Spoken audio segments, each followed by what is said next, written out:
Minister of Culture, Gender, Entertainment and Sport.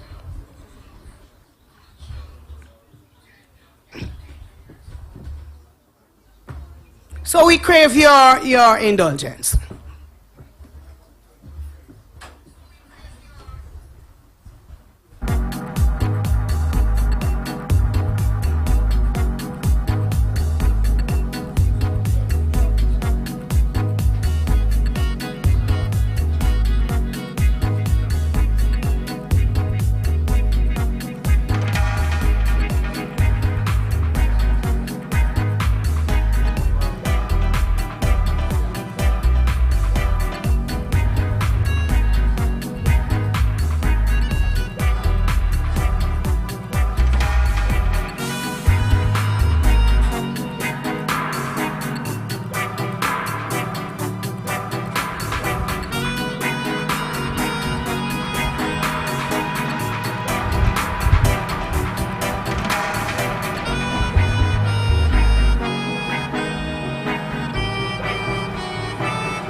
someone gets mine. I hope that someone gets mine.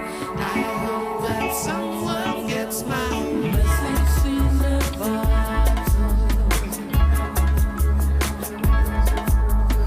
Message in the bottle.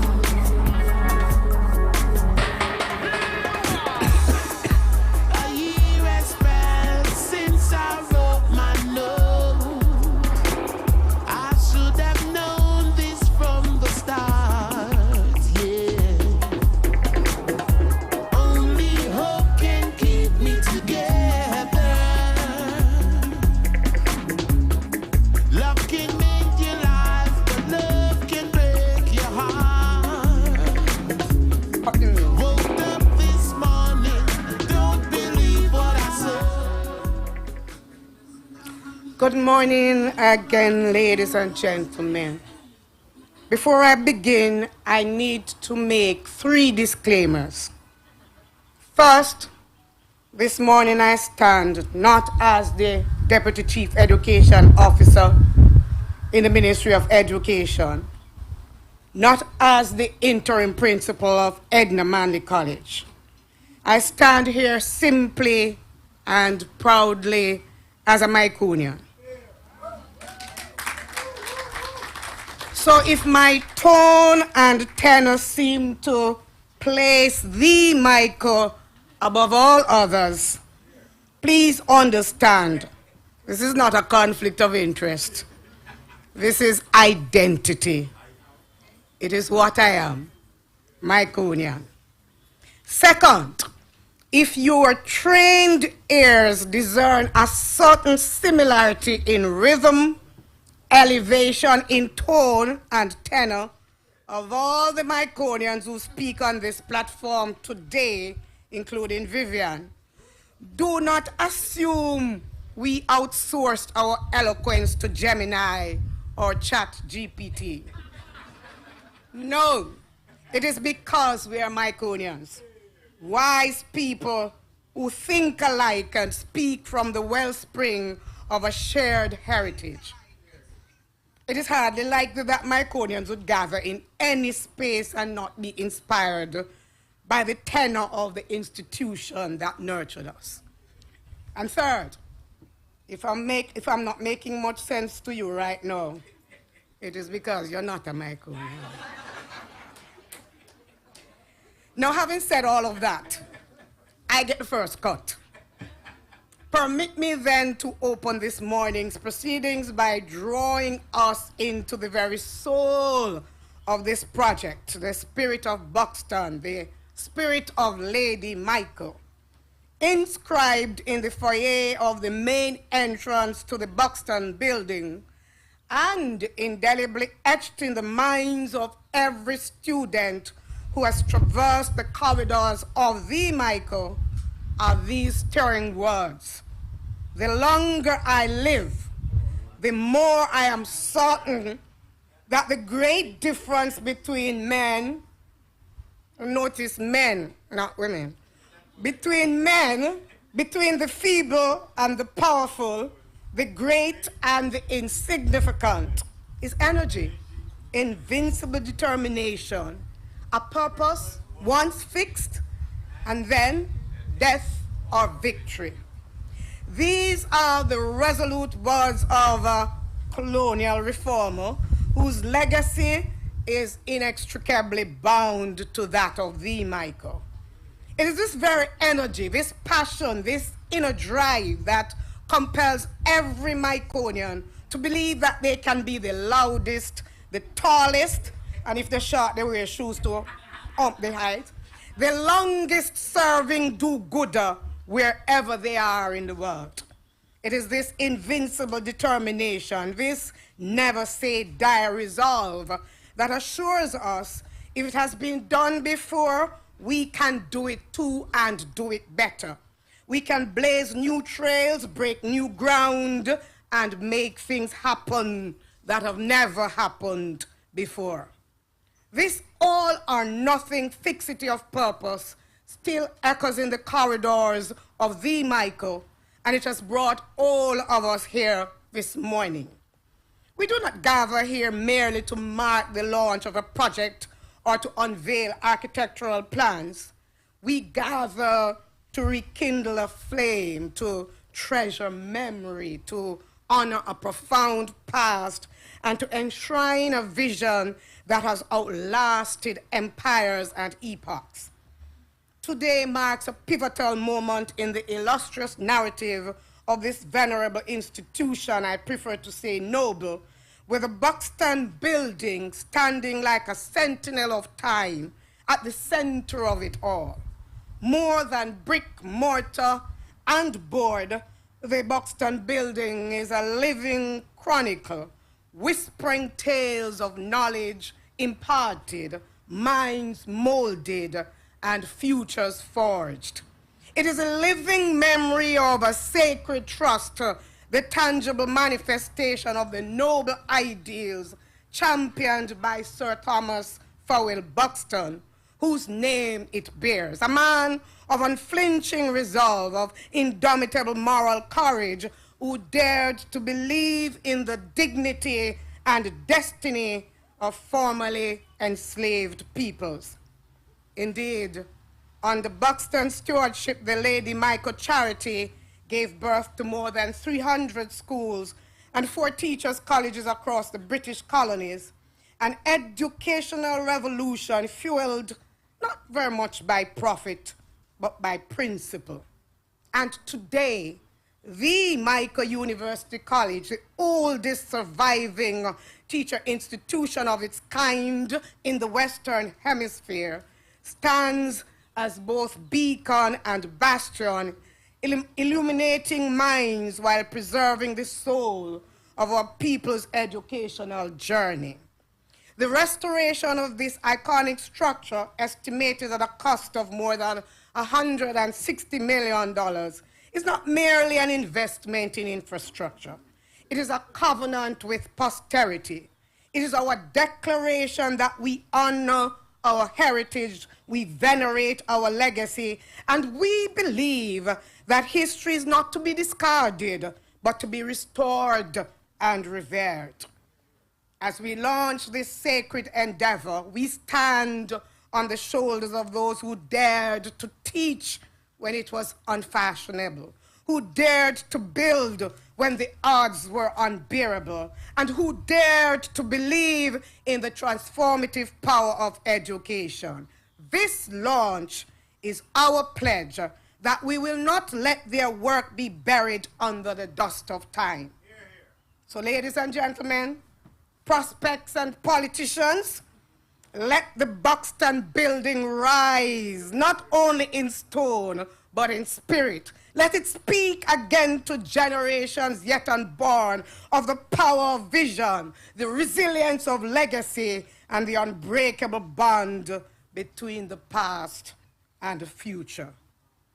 Against this noble background, therefore, it is with great honor and a profound sense of purpose that I welcome you to this historic occasion, the official launch of the Buxton Building Restoration Project, anchored under the timeless theme, honoring the past, preserving the legacy. And it's at this time you should put your hands together.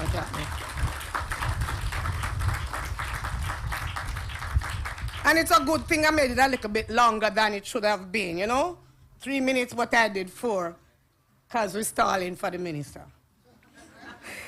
So it is indeed my pleasure to welcome and acknowledge when she gets here, we will do it again, our keynote speaker, the Honorable Olivia Grange, Minister of Culture, Gender, Entertainment, and Sports. Mr. Julian Robinson, Member of Parliament for St. Andrews Southeastern. Yes, I get it right. My MP as well. Well, my college's MP. His Excellency Sri Mayor Joshi, India High Commissioner to Jamaica, Dr. Carl James, Chancellor of the Michael University College, Trustee of Lady Michael Trust, Reverend Professor Veron Sachel, did I pronounce it correctly? Pro-Chancellor and Chairman of the Board of Directors of the Micah University College. Professor Neville Ying, former Pro-Chancellor of the Micah University College. Dr. Sylvester Toller, Chairman of the Micah Foundation. And, of course, the inimitable Dr. Asburn Pinnock, Honorary Miconian and President of the Micah University College. Dr. Vivian Crawford, Chairman of the Buxton Building Restoration Projects Committee. That's why he was cheering me on so much. He's the man who is going to be collecting all of the fiscal matters from you. And Mr. Burchell Duhaney, Secretary Manager to the Micah Foundation. It is also my pleasure to acknowledge and welcome Dr. Glenda Prescott, President of the Micah Old Students Association, and of course, all Miconian students past and present, and friends of Miconians, honorary Miconians, and all our potential sponsors this morning. And the minister is coming to steal my thunder, so I'm just going to pause and wait until she gets here.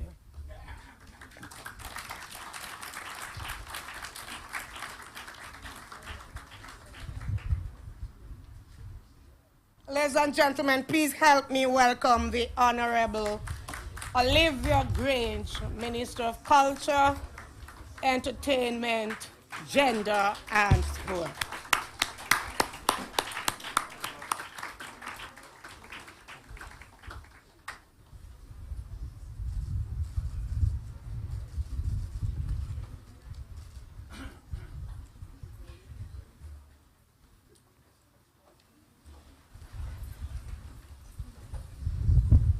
And one thing about Miconians, we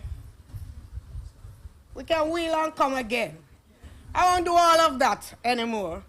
But now that the minister is here, I'm going to be inviting you to stand for the national anthem, for the playing of the national anthem.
Thank you. You may be seated.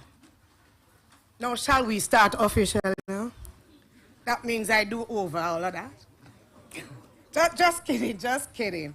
So the last person, I saved him for last because after this I'll be inviting him to invoke or affirm rather the presence of the Almighty on the proceeding. So please help me welcome Reverend Boswin Mullins, chaplain of the Micah University College. But before he comes, let me wrap up by saying, welcome to this extraordinary convergence of memory and mission. Welcome to the celebration of Micah's enduring heartbeat.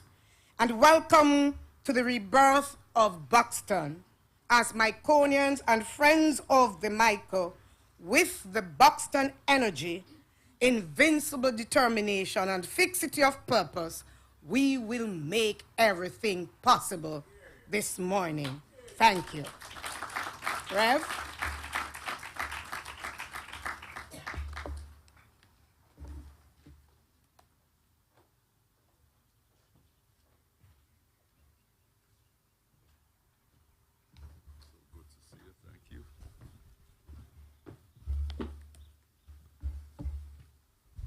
Whoa. May I invite us all to stand in the presence of God.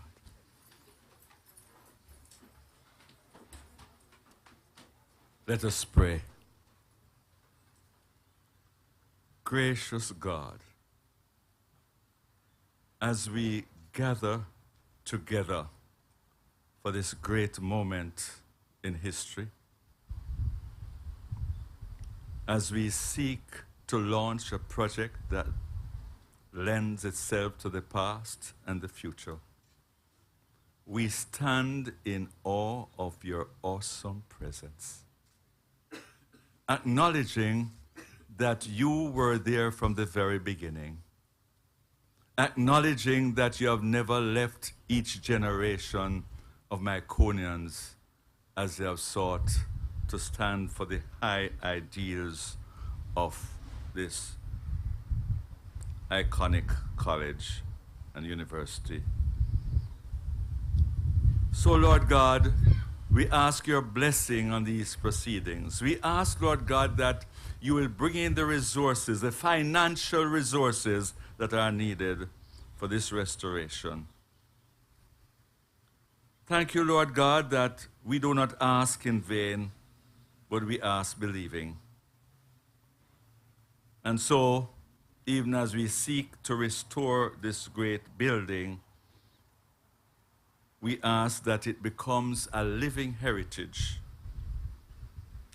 holding high the high ideals of the Michael: leadership, service to others, integrity, and excellence in performance. May it not just be the restoration of the building, but Lord God, may we commit ourselves to those high ideals. May we commit ourselves to the task ahead. May we commit ourselves to the great legacy that we have in this institution. We ask that you bless our keynote speaker. We ask that you bless everyone who will participate. We ask you to bless the foundation, bless the college, bless the students, and bless this campus. In Jesus' name we pray. Amen. Amen. Please be seated.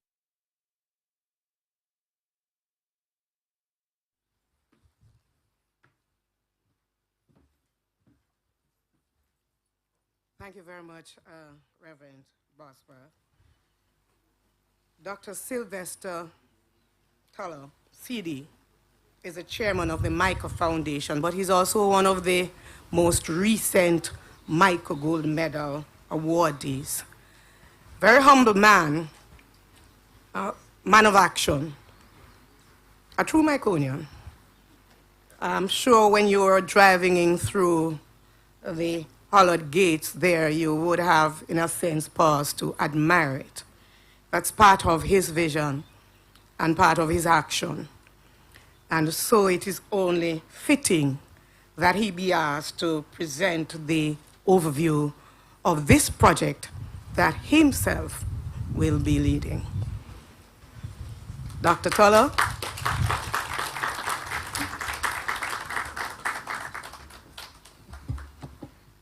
Thank you, Madam Moderator. Honorable Oliver Babs Grange, Minister of Culture, Gender, Entertainment and Sports. Your Excellency Sri Mayank Joshi, High Commissioner of India to Jamaica.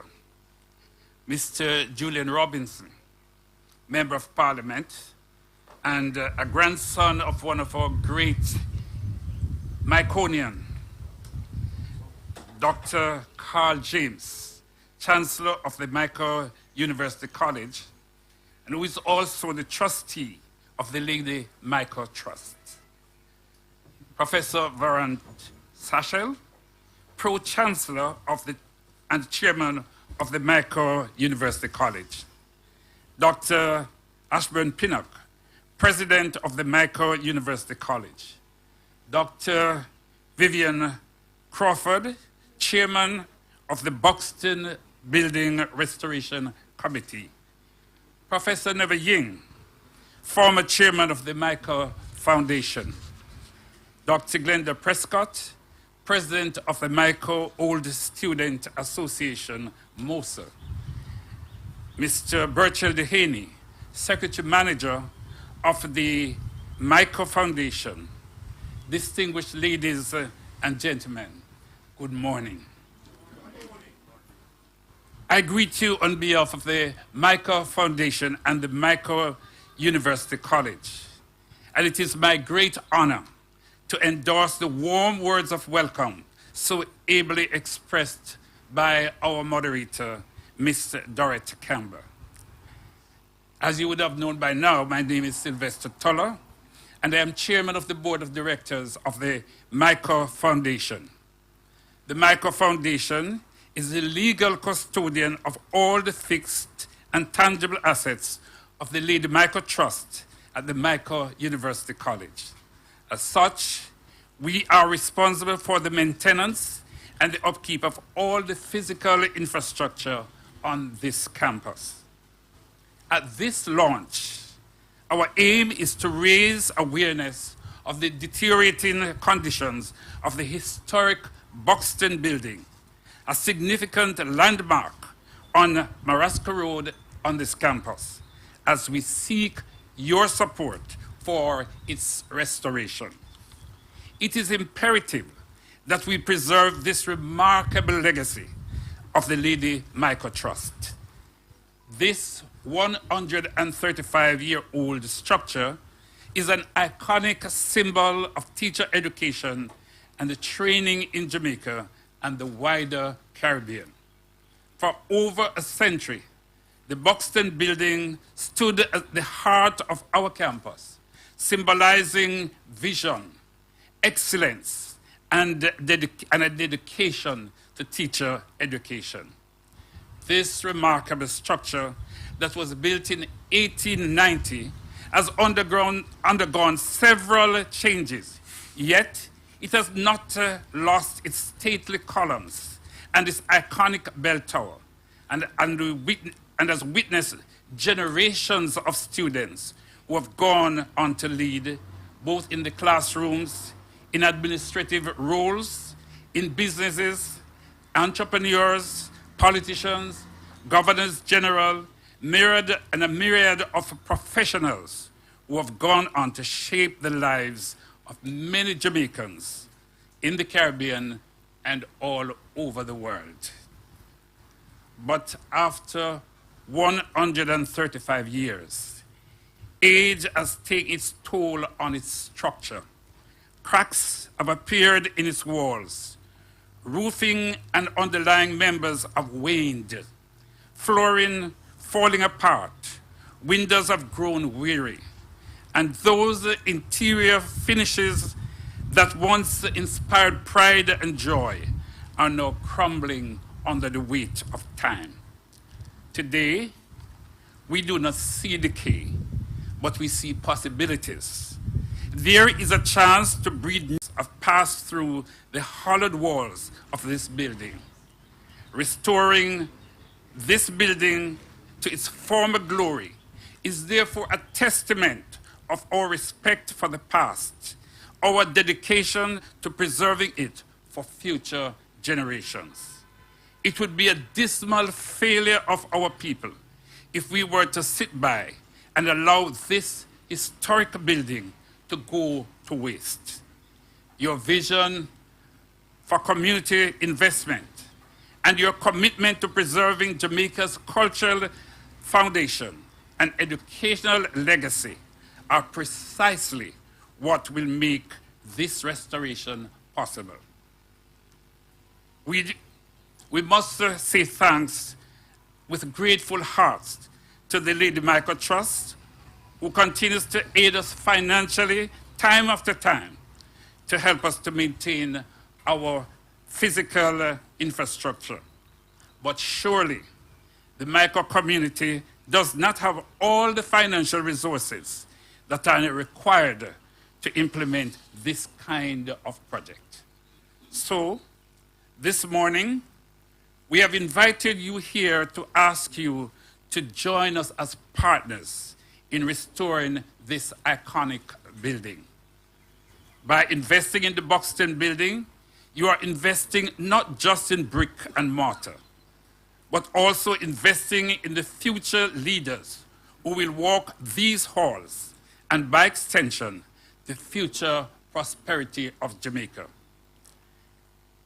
As you are all aware, the Buxton building is an heritage building, and as such it falls under the portfolio of the National Heritage Trust. The Honorable Minister Grange is not here just by chance. She is indeed the minister with responsibility for the National Heritage Trust. The Michael Foundation has sought and obtained the necessary approvals from the National Heritage Trust for re-roofing the Buxton building. The foundation, working in collaboration with the National Heritage Trust, has identified a durable and aesthetically appropriate synthetic roof covering that's known as the Seneca Shake. This roofing material has received the formal approval of the National Heritage Trust. This advanced roofing material closely resembles the traditional wood shingles, offering the same visible authenticity while delivering significantly improved durability and weather resistance.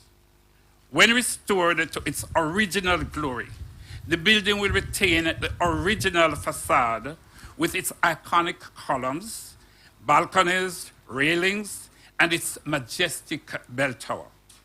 Our plan for this 29,000 square feet building is bold, yet achievable. We plan, therefore, to reinforce its structural integrity, restoring its unique facade, upgrading its interior to meet modern safety and acceptable standard, while at the same time installing energy-efficient systems that will honor our commitment to our environment. The scope of work will include the following: removing over 40,000 square feet of rotten wooded shingles and replacing them with synthetic wooden-like look shingles. Replace decaying sacking and ceiling boards that have been compromised over these many years by the leaking roof. Electrical rewiring and restoration to meet current safety standard and operational needs. Repair and replace damaged decorative facades that once enhanced the Georgian character of the building. Putting in new supporting members to reinforce the flooring and replacing old decaying boards with new flooring boards. Comprehensive interior and external painting. Keep painting with the original colors and design outfit. Our quantity surveyors are working on our final bill of quantities, but our rough estimate shows that it will cost approximately, not just about soliciting your financial support, but also forging some lasting partnership that will see us working together for the advancement of education for future generations. As corporate leaders and as businesses, you will bring strategic thinking, resource networking, and a spirit of innovation that can elevate this project from renovation to reimagination. In return, your organization will be recognized as champions of education and preservation, ensuring your legacy is woven in the very fabric of the Michael University College. On behalf of the Michael Foundation and the entire Michael community, I want to say thanks to you for joining us today. Your generosity will help us to restore Jamaica's treasure, strengthen our educational mission, and will inspire countless individuals who will pass through these walls of the Buxton building in the years ahead. Together, we can ensure that the Buxton building remains a living testament of Jamaica's commitment to excellence in education.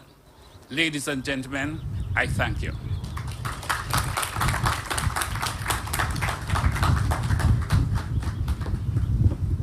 What did I tell you about similarity in rhythm, tone, and tenor? Myconian. And this Myconian, as I said before, is nationally acclaimed, nationally recognized for his landmark contributions in housing contributions. So when he tells you all about those technical things there having to do with restoration, he knows what he's talking about. What I didn't tell you, however, is that he's a Baptist today preacher. And so, if he's not going to give you a sermon in 3 points, he's going to give you in 3 parts. I hope you noted it was in 3 parts. Please put your hands together again for Dr. Sylvester Toller. And something he said about fellowship and partnership. And who but Myconians know about fellowshipping and partnering? And because we hold those ideals dearly, we ensure that we have, I am calling it what it is, an old students association, because it's all students in the association. I know nothing about any alumni association. Right. So we have a really very strong old students association that is always involved in anything that the MICA does, the MICA Foundation does, and any other related partner to the MICA. And so at this time, I'd like to invite the president of the MICA Old Students Association, affectionately called MOSA, Dr. Glenda Prescott, to come and endorse the project. Dr. Prescott?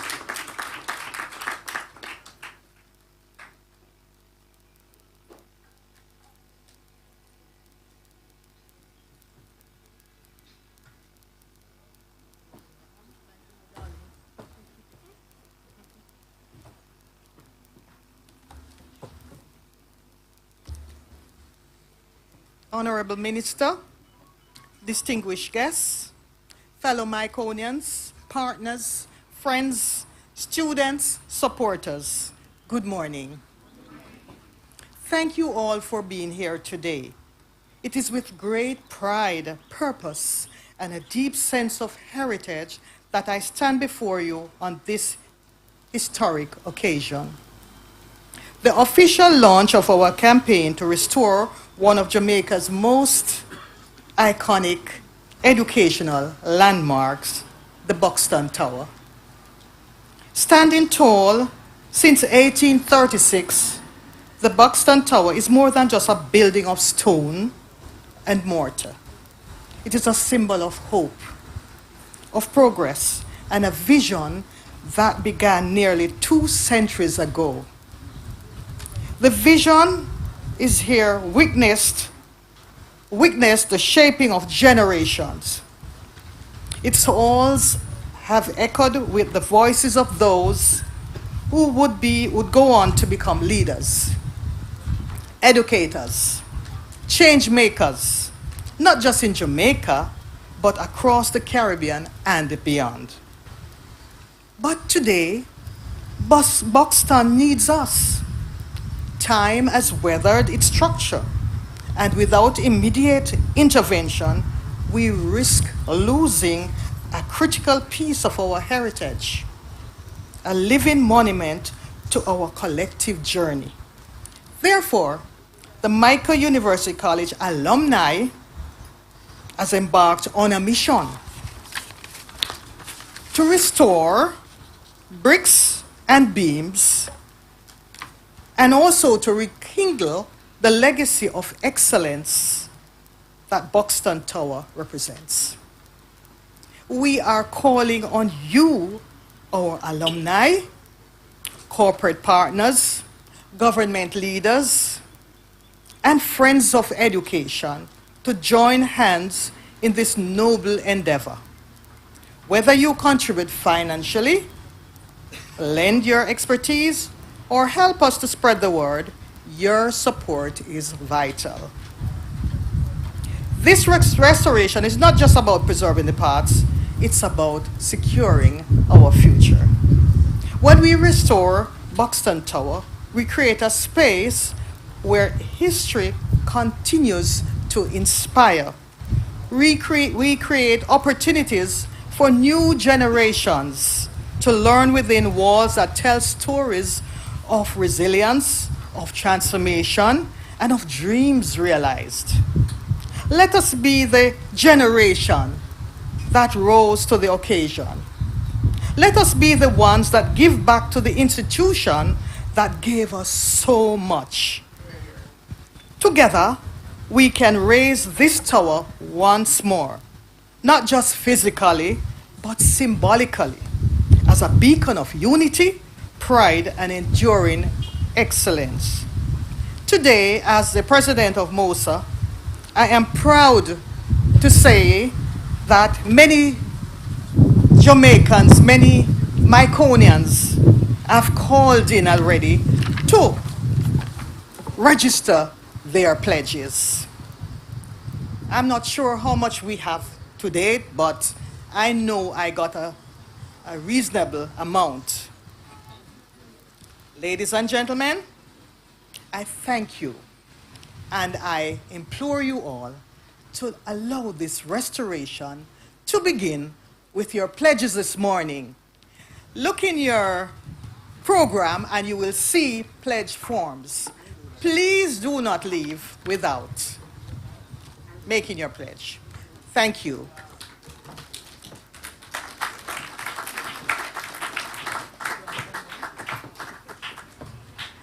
Oh, that's fine. Thank you very much, Dr. Prescott. Are you taking notes? You see how many times that word iconic comes up? I'm a prophetess. Yes, okay. There are many stories about the Buxton building, particularly the Buxton Tower. Some of them would make brave, brazen Darrell Campbell blush. Sir Dr. Asburn Pinnock, to the Michael becoming the Michael University College. So he was one of the architects, one of the conceptualizers. So you can put him in the category of some other great conceptualizer that we know about, except they serve in different professions, right? He was one of the conceptualizers. He was one of those who ran with a vision so that I can brag and Dr. Asburn Pinnock can brag that he has the distinction of leading the oldest teacher training institution in the Western Hemisphere. So who better, although he's not a Buxtonite, who best to tell the story of the Buxton building but Professor Neville Ying, CD, former Pro-Chancellor to the Michael University College. Please help me welcome.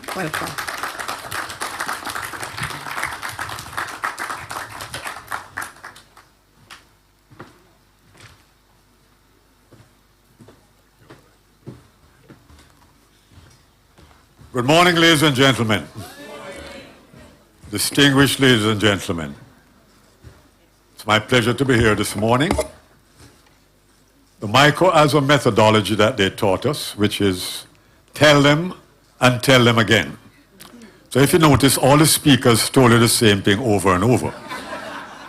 And I will be no exception. So let me start by moving a vote of thanks to the speakers before me who have actually done a large part of my speech.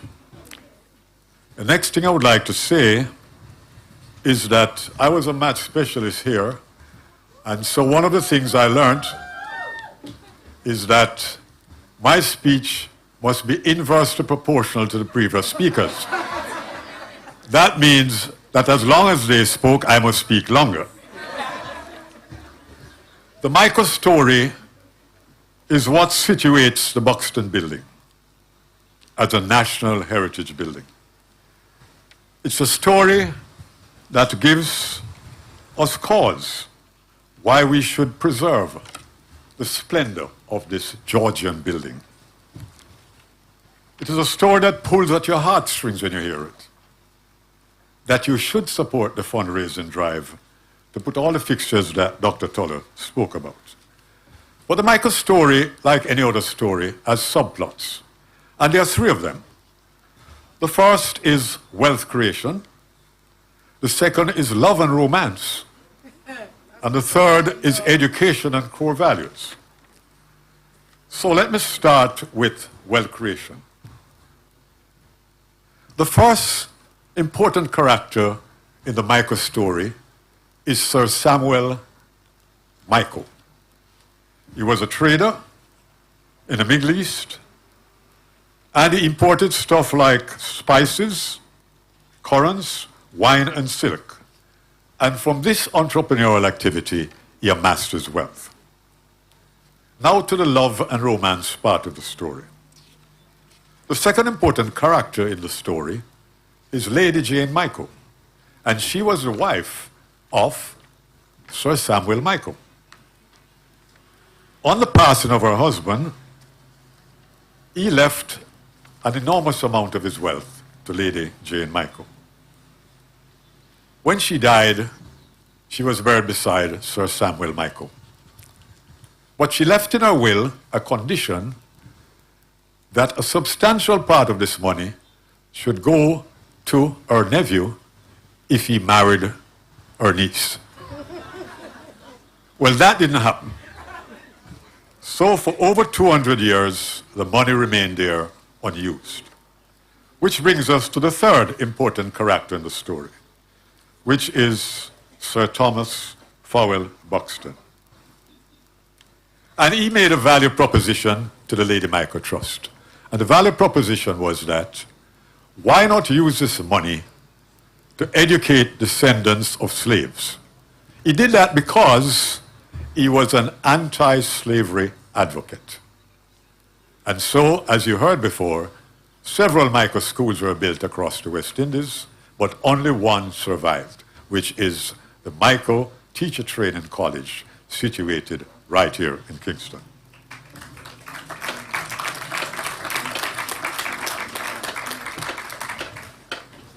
Now, the value of education is what Sir Thomas Fowell Buxton promoted.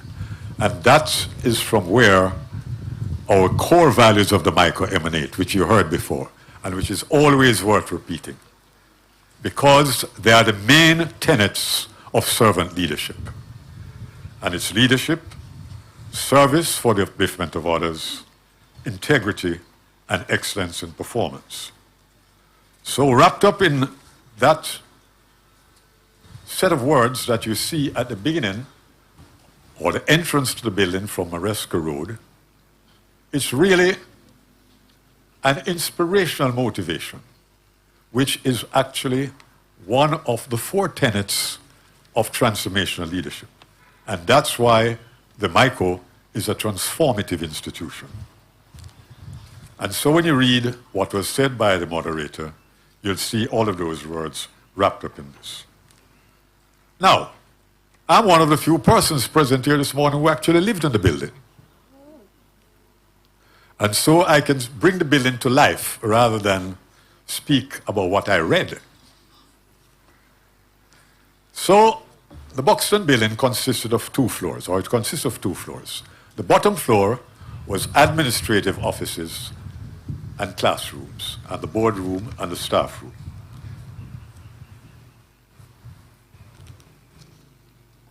I will add my personal flavor to this building. I lived on the top floor, which was where the dormitories for first year, second year, and third year male students lived. When I entered the college actually started with 19 students. And for a long time, the intake of students was just 30 per group. But when I entered, we were one of the largest groups of males. And so, some of us had to live off campus, and privileged persons like me got to live with the third-year students. Now, this was very strategic, because when I lived with the third-year students, it means that the second-year students couldn't rag me, because I was well protected. But what is important about the third-year dormitory is that it is right under the clock tower.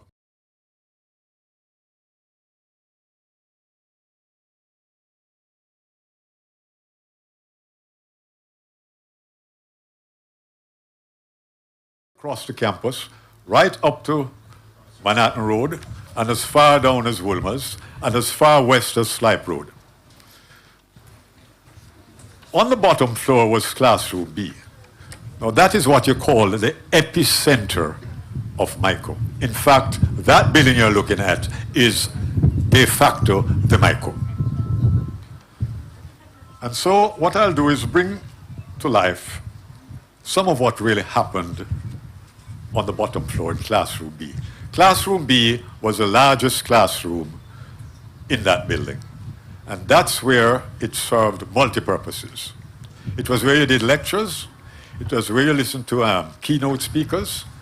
But more importantly, it was where you practiced and presented I-Stedford items. Do you know what I-Stedford is?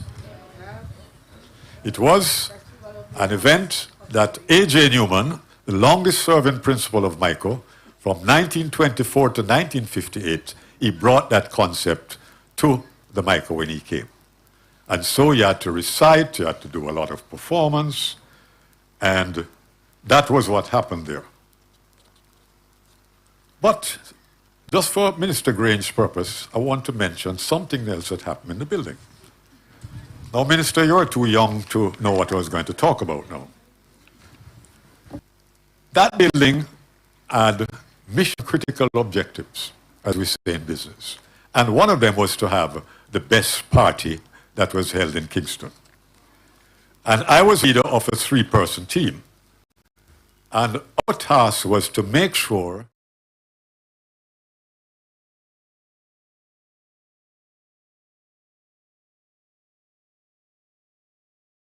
party.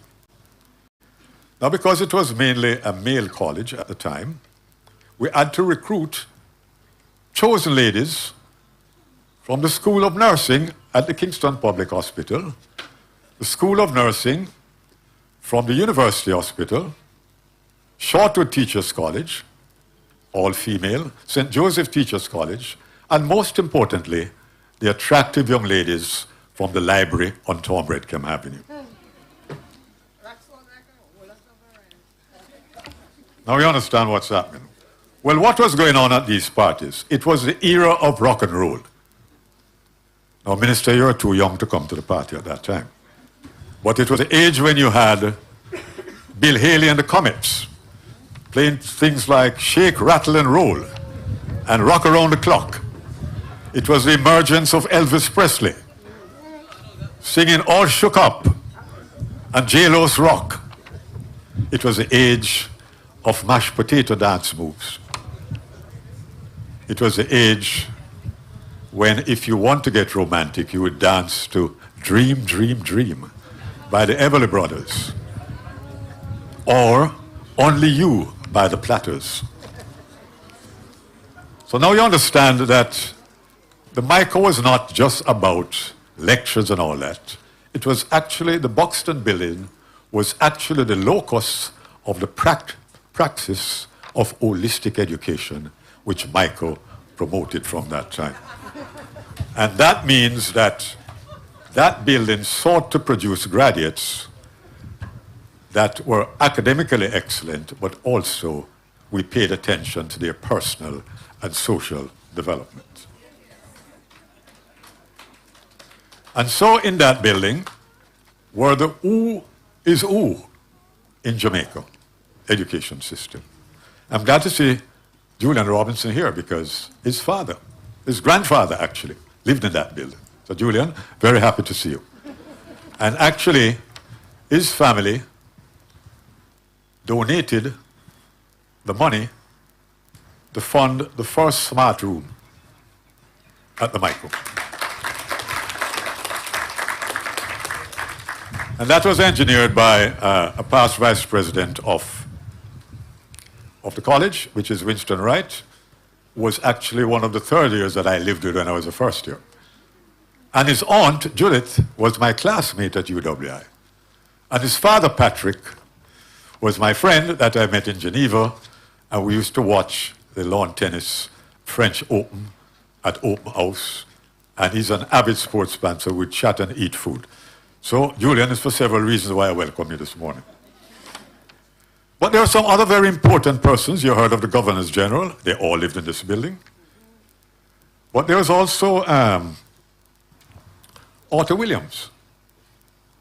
And his daughter was one of my classmates at UWI. And his son, Arthur Jr., is the current ambassador in China.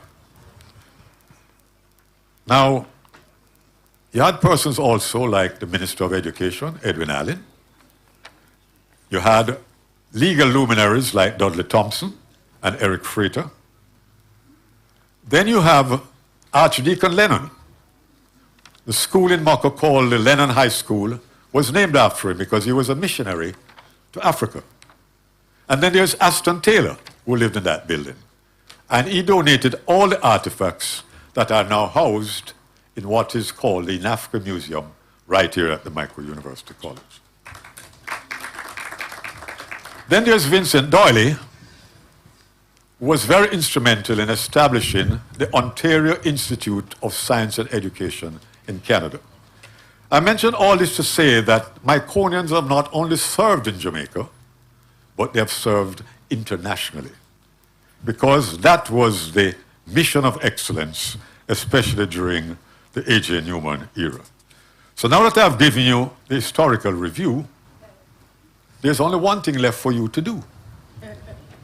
That is to sign that pledge form and donate generously. Because that is hallowed buildings as described by a late Governor General, Man's University. Thank you.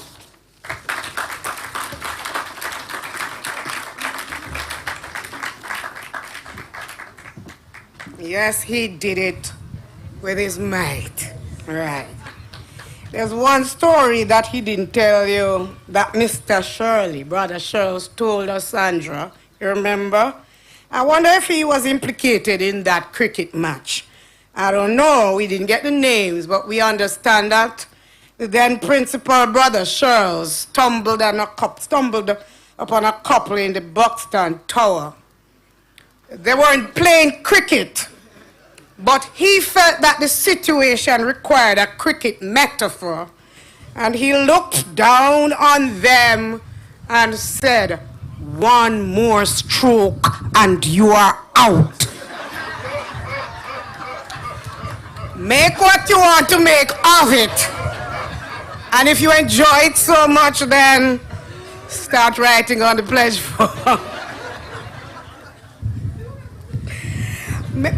Permit me to use this opportunity to acknowledge members of the media who will help us to make our requests and our petitions move farther than under this tent and online. So the 50 of you under this tent, for us, we have about 50 persons here.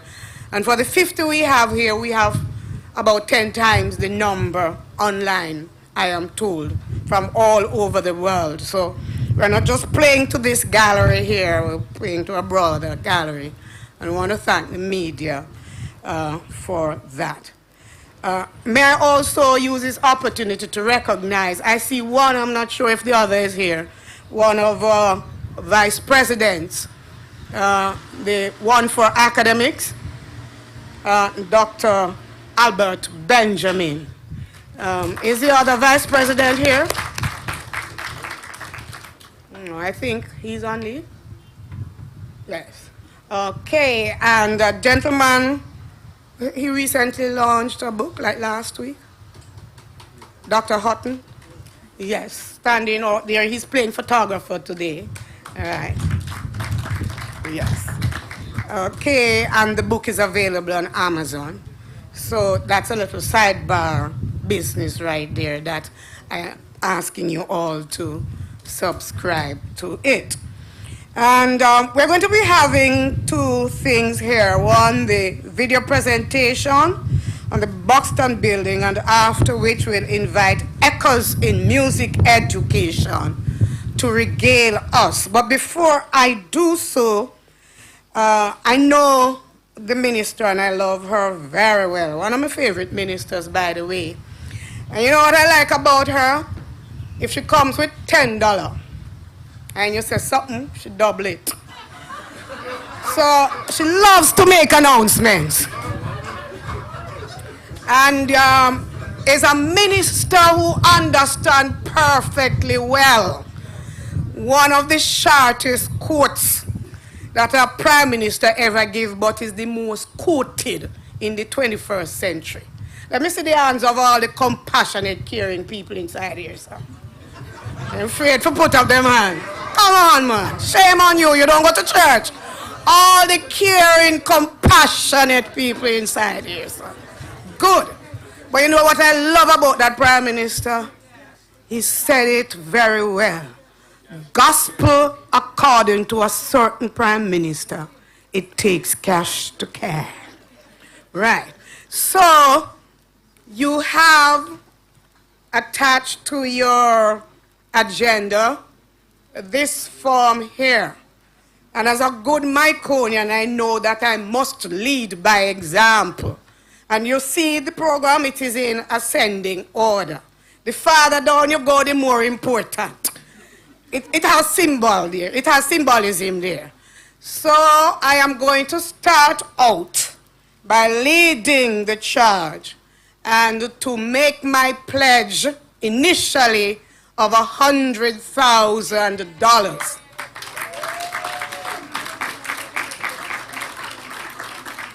Now that's the baseline because I am not yet minister, right, of construction.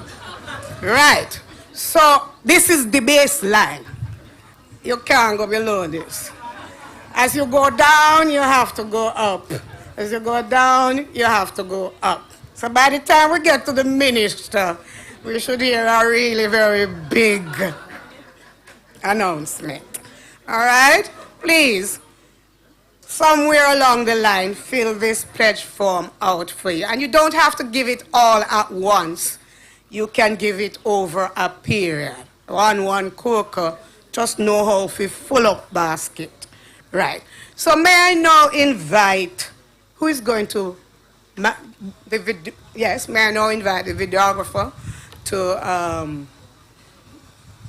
show us what the Buxton building looks like and what it is going to look like. A place where history meets innovation and tradition fuels the future. For over 135 years, this cherished landmark has stood tall, inspiring generations of leaders, including two of Jamaica's governors general, Sir Clifford Campbell and Sir Howard Cook. This iconic structure has weathered the storms of time, but now it needs your help. The Buxton building, the beating heart of the Michael, calls out for revival.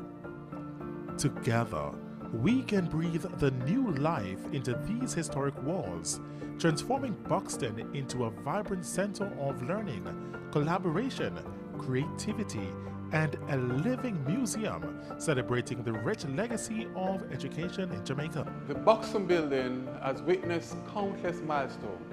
Now it's our turn to ensure it stands strong. These walls are calling out for renewal. I invite every alumnus, student, and friend of the Michael to join me in preserving this irreplaceable landmark. With your gift, we will safeguard Buxton's legacy, ensuring its story continues to inspire for generations to come. Thank you. Every stone, every beam holds stories of ambition, resilience, and nation building. Your donation will help restore Buxton's architectural beauty, ensuring it remains a beacon of hope, scholarship, and excellence for generations to come. Let's honor the past while paving the way for the future. Every contribution, big or small, moves us closer to restoring the Buxton building to its former glory and beyond. Imagine a Buxton building reborn, a museum of dreams, a gallery of memories, 1949. a living tribute to Michael's enduring spirit. Together, we can create a space where dreams are nurtured, futures are forged, and history shines brightly once again. Visit us at themichaelfoundationja.org/Buxton Restoration to learn more and donate today. Together, we can breathe new life into the Buxton building and build a legacy that will inspire for another 135 years. Donate and be a part of history again.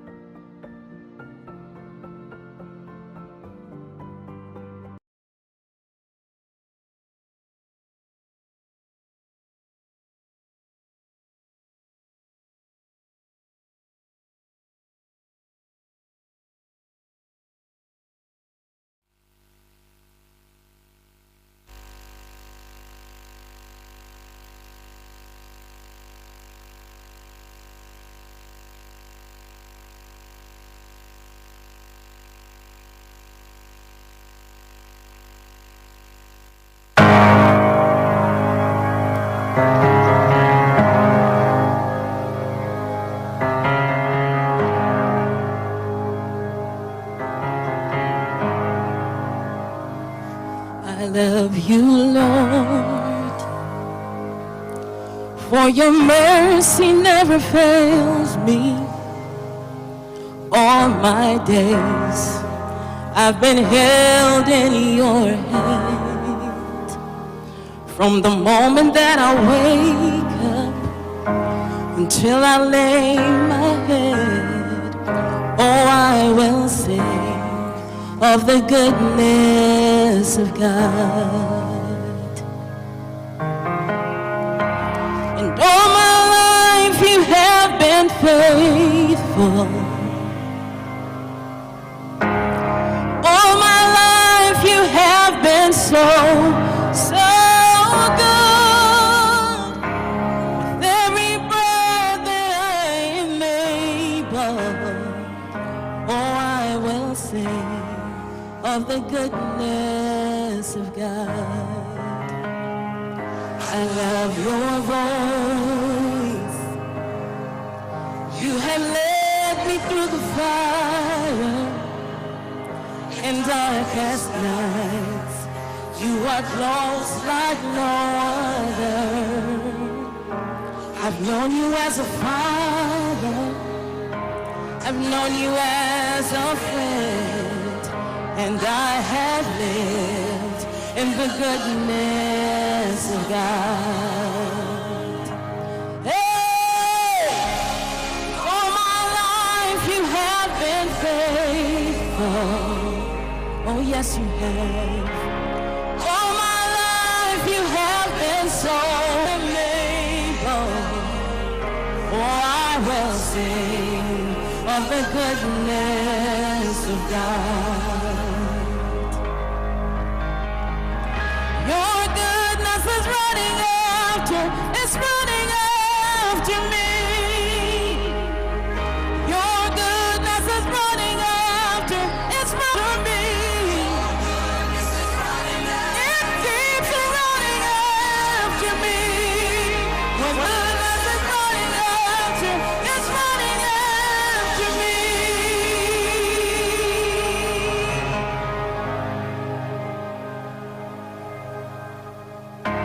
All my life you have been so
Please put your hands together for her, I can.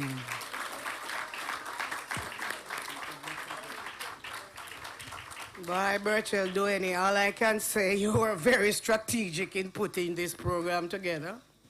Baptist pastor doing compare, Anglican lay preacher telling the Buxton story, another pastor doing the prayer. I'm sure say we minister go to church too. And another church goer bring in the sermon. Boy, Osborne, by the time we get to you, you go have to fork out $1 million. You don't see the trend. Thank you very much, my dear sister. I heard some hallelujahs. I could have just collect the offering right now. Okay. Dr. Pansy Hamilton is a member of the board of directors of the Michael University College, and she'll be coming to properly introduce the minister who needs no introduction.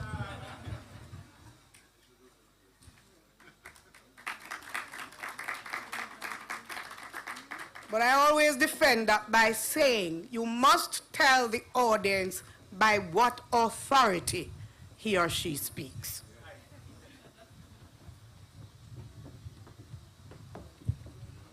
Thank you, Madam Chair.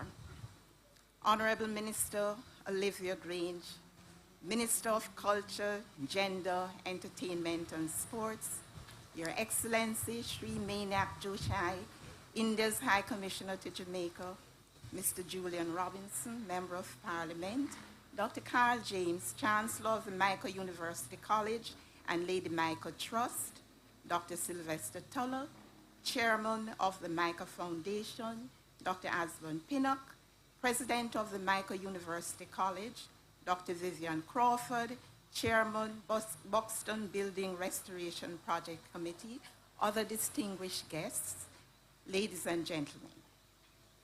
The Honorable Olivia Grange, Minister of Culture, Gender, Entertainment and Sport, and Member of Parliament for Central St. Catherine, is the holder of several notable positions in the government of Jamaica over an extended period of time.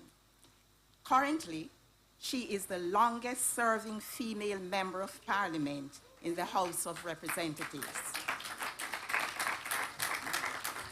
Among her official engagements are Government Senator and Parliamentary Secretary for Information and Culture from 1983 to 1985, Minister of State in the Office of the Prime Minister from 1985 to 1989, portfolios spanning information, youth, sports, and culture.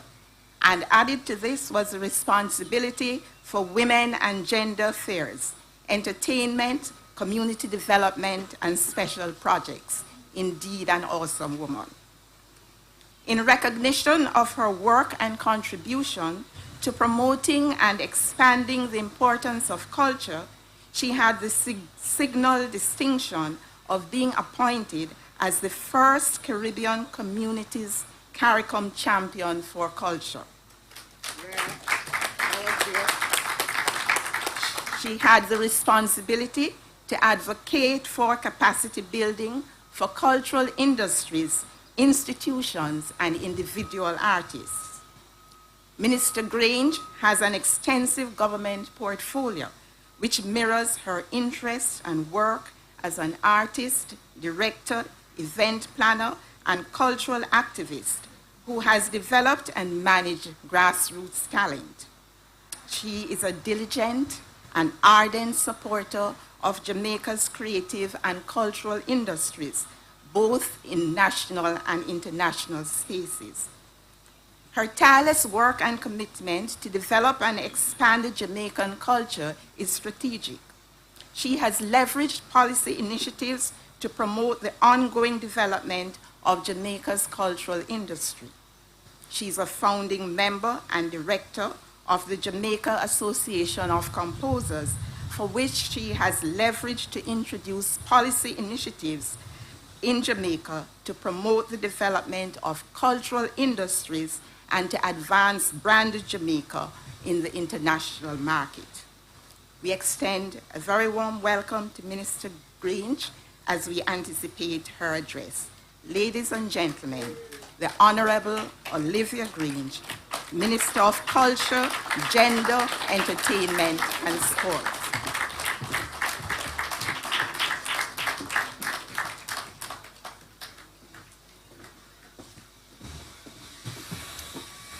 Wow, it's a good thing my speech is long. Don't get nervous. I keep telling them in the office, don't send out that long thing, but I noticed it was shortened. Thank you so much. Well, it's good to be here this morning. I must apologize for getting here a little late, but this is Workers' Week. And Labor Day is around the corner, and we are taking on a very challenging national project up in Mason River. And so there's a lot to be done before Labor Day. And I've also had to do the wreath laying at the Aggie Bernard Monument this morning. I asked my permanent secretary to go. And so I had to be here. And I thank you for inviting me. I know there have been acknowledgements done already, but I do want to acknowledge Your Excellency Sri Mayank Joshi, High Commissioner of India to Jamaica. And thank you for the support you've been giving to our cultural activities. Mr. Crawford served for many years as Executive Director of the Institute of Jamaica and remains a member of the National Council on Reparations and is a noble alumni of Michael College. And I must ask you to let me indulge a little. When I first became minister many years ago, and I attended a function, in fact, I was the guest speaker, in honor of Sir Alexander Bustamante at his birthplace. Of course, nature called. And I turned to Mr. Crawford and I said, Mr. Crawford, where do I find a restroom? And he looked around, he looked up, he looked around, and then he said, my dear minister, this is the year of the tree.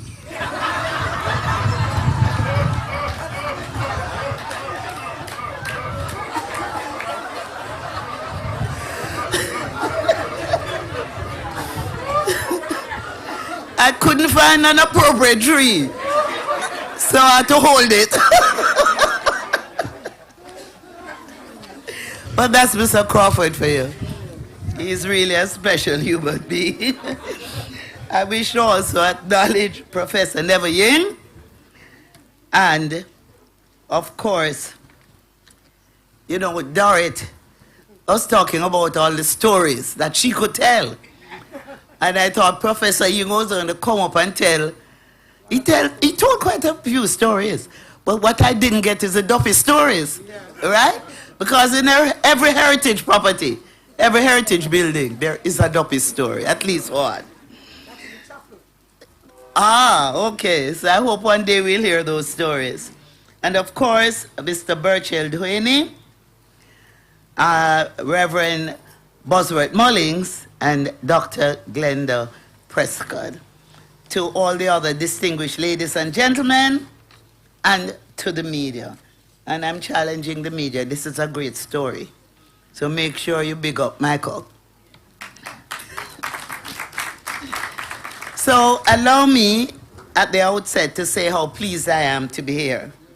Thanks to the trustees, the Board of Governors, the President, and the staff for inviting me to an institution that has etched its mark on the leadership of Jamaica's education, culture, and global brand. The Michael University College has been around as the first institution for teacher education and training in Jamaica, established to uplift and advance the lives and livelihoods of the newly emancipated Africans and their descendants. We recall the establishment of the Jamaica College in 1835, 1 year after emancipation in 1834. At the time, the colonizers and the enslavers received financial compensation from the UK government so that they could continue living well in Jamaica, if they so desired, or in the UK. However, those who administered the trust left by Lady Michael decided to invest in the educational, social, spiritual, cultural, and economic development of the formerly enslaved people of this country, our ancestors. This is another reason why I'm pleased to be here, because so began much of the resurgence of our people over the past 190 years since the passing of the Abolition Act. Of those years, the Buxton building, which is our focus today, has been around for 134 years, an icon of hope and a beacon of inspiration, rising out of chattel enslavement into redeemed humanity and courageous entrepreneurship. If walls could talk, yes, the Buxton building has been the place where many of the decisions to educate and uplift our people were made. The Buxton building was a hallowed space where the future of many of our leaders was assured. It was because of the deliberations and scholarship that were the hallmarks of the Buxton building that in 1962, when Jamaica struck for political independence, the people of Jamaica could look to the most honorable Sir Clifford Campbell, an old student of Michael, to become the first native Governor General of independent Jamaica. As with the trailblazing history of the Michael College, Sir Clifford led with courage and creativity as Jamaica embarked on the new journey into political independence and self-determination. Of course, it is to the credit of this great institution that another Governor General was later gifted to Jamaica in the person of the most honorable Sir Howard Cook. Yes, please applaud. Am I correct? Add to that, the first Speaker of the House of Representatives, Mr. Tertius Golding, and the first Minister of Finance in 1944, Sir Harold Allen.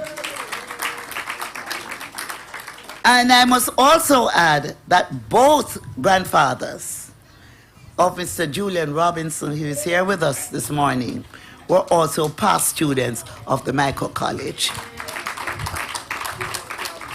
Yes.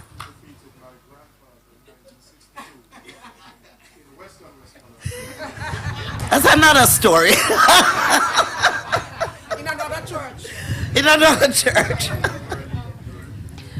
But I knew there had to be something about Julian.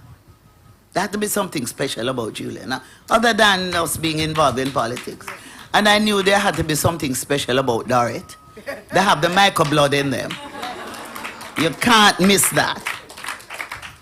So, in Buxton House, the deliberations were so grand and so wide that it was able to generate leadership across the two color codes of Jamaica, the green and the orange. Today we gather to restore a building that stands as a guardian of many footprints. Those of us who understand the significance of heritage and culture know that buildings are not inanimate objects. Buildings like the Buxton building carry within them the footprints of many who passed through, and as such, retain stories of many persons, stories of pain and agony, of triumph and disaster, of quiet meditation and vociferous interactions. In many of our heritage buildings, history was made, and even a country was born.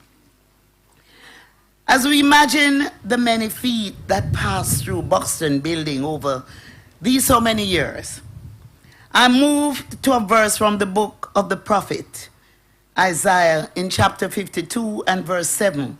And as Garrett said, sermon, I quote, "How beautiful on the mountains are the feet of those who bring good news, who proclaim peace, who bring good tidings, who proclaim salvation, who say to Zion, your God reigns." Yes, the beautiful feet of those who have passed through the halls of Buxton building belong to people who brought peace to a nation at war with itself. A nation in which the enslaved had just demanded their freedom from the colonizers. The beautiful feet that passed through Buxton understood the importance of bringing good news and proclaiming salvation and hope to a people who had held their breath for 300 years and who now could breathe because victory had finally come from their struggle for freedom. So we pause to remember and pay tribute to men like Thomas Fowell Buxton, whose footprints still resonate in the name of the building which we now seek to restore.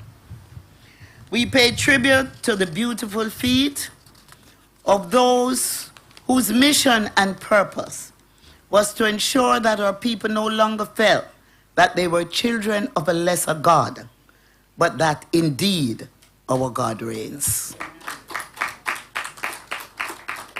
And lest we forget our past, I don't want us to forget our past, because we'll that much more appreciate where we are and where we're going.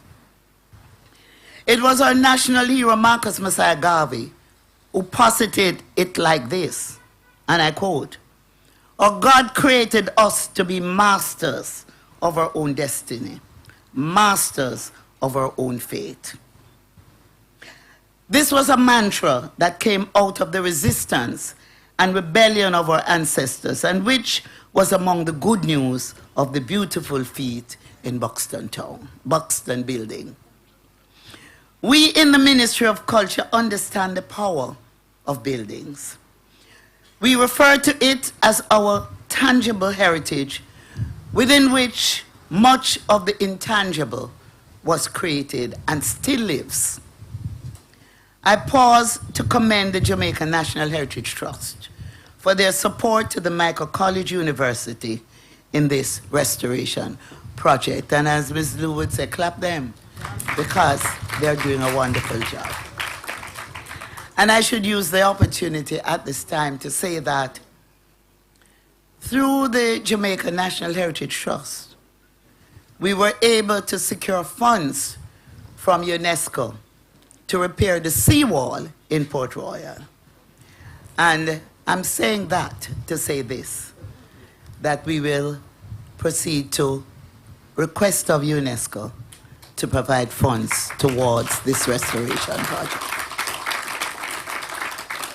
So yes, our buildings carry the stories of our heritage and must be preserved for our children so that when they pass by on Marasco Road, and I just love the entrance, and look across to the Buxton building, they can pause and reflect on the many decisions taken there, the many scholarly hours spent there, the many leaders that emerged from their sojourn there, and how much Jamaica owes to those footprints are still to be found here. Jamaica is a land of strong heritage and culture, of a diverse people who have risen to create dynamic representations of our history that have served us well. In my ministry, we conceive every day of ways and means to use this diverse culture to engage our young people in the promotion of our national identity, as well as to discover its economic value. Our culture and heritage have proven attractive to visitors who seek to understand how we do the things we do, because as Jamaicans, we have a special language, we have a special swag. You know, we have given the world the fastest men and women. We have given the world the greatest musical icon. And we have given the world a new religion in Rastafari. And we have given the world a musical icon in Bob Marley. And a new music that has penetrated all corners of the world. In other words, can we even explain how we have become one of the cultural meccas of the world, or how the migratory tendencies of our people have led to the formation of one of the world's most powerful diasporas? Or how our music has become revered across the world, helping to soothe, helping to inspire, and even motivate oppressed people across continents. We are a special people. This has come from many large footprints established by our people. It is the footprints of Marcus Garvey in 1920, at the age of 33, as he conceived the first ever convention of Negro peoples of the world in Madison Square Gardens in New York. It is the footprints of Bob Marley, who at the tender age of 36 was voted the composer of the 20th century. It is the footprints of Orlando Patterson, sociologist and writer, whose works and writings place him among the leading intellectuals at this time. It is the footprints of our artists, our businessmen and women, our innovators. It is the footprints of all of us that has made Jamaica that great little nation on earth. It is stories that our grandmothers told us, and I have many. And many of these were first conceptualized in a building very much like the Buxton building, in which they planted footprints on the sands of time. This brings to mind another gem that we were taught at primary school by our teachers, who were largely from Michael. It was a verse of a poem by Henry Wadsworth Longfellow. Lives of great men all remind us we can make our lives sublime, and departing, leave behind us footprints on the sands of time. Also, you're not saying it, but you know it. You don't want to show your age, right? I believe, however, it is in the less known next verse that Longfellow makes us understand how the lives of great men and women, like those who passed through the Buxton building, can support those generations yet unborn who will pass by and be inspired. And this is how the poet describes it. Footprints that perhaps another, sailing over life's solemn main, a forlorn and shipwrecked brother, seeing, shall take heart again. So I urge the alumni of this great and inspirational institution to join hands in this restoration project because of what it may do for a forlorn and shipwrecked brother or sister. I encourage the private sector and corporations, both here and at home, and in the diaspora, to consider what it means to Jamaica's leadership and education for this Buxton building to be restored. We understand the importance of preservation and conservation of our heritage. We understand that the edifices of our heritage are not only lessons in architecture, but they also carry within them the stories of who we are as a people. These buildings tell us from whence we came. They remind us of our struggles.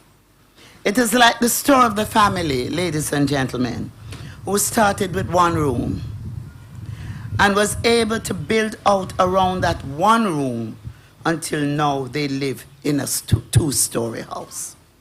that one room, if preserved, will remind the children and grandchildren of the struggles and ambitions of their parents and grandparents and serve as stimulus for them to take care of what they have come to inherit.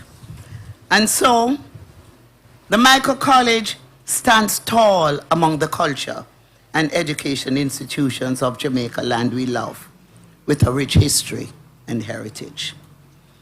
Within the architecture of the history and contribution of the Michael College stands the very appealing Buxton House. Within Buxton House are stories of crucial decisions made, curricula developed, programs conceptualized, stories that need to be shared, first with our people and then with the rest of the world. That is why this restoration project goes beyond the alumni of the Michael University College to every single Jamaican, because from its inception, the Michael College has provided a guiding light for the education of the children of the formerly enslaved, being established for that singular purpose through the training of teachers who will be tasked with the responsibility for their development. So, ladies and gentlemen, I was invited to be the keynote speaker. Being the keynote speaker don't mean you speak forever. And so, as I close, I want to encourage Jamaica University College to work closely with the culture agencies, such as the Institute of Jamaica, particularly the African Caribbean Institute of Jamaica, and the Jamaica National Heritage Trust, so that once restored, the Buxton House will be listed among the sites of history for the heritage tourist that we are courting for the Port Royal experience. In this way, the footprints of those who charted this course at this great institution can be made visible to those who are to come. History and all life is ultimately stories of people, of their lives, of their discoveries, of their achievements and their frustrations. It is the exciting convergence of all this that ultimately brings meaning to our lives. I join with the leadership of the Michael University College in appealing to all Miconians and all Jamaicans. There is a story there of footprints on the sands of time, of beautiful feet which brought and sustained good news of the hopes and aspirations of our people.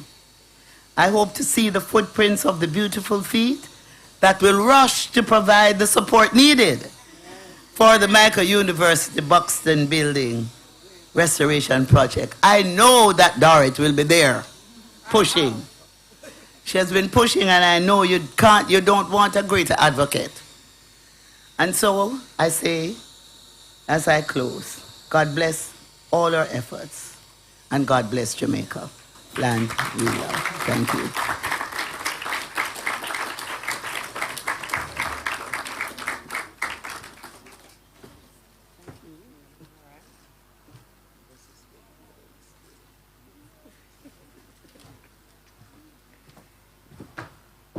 Share artistry in motion.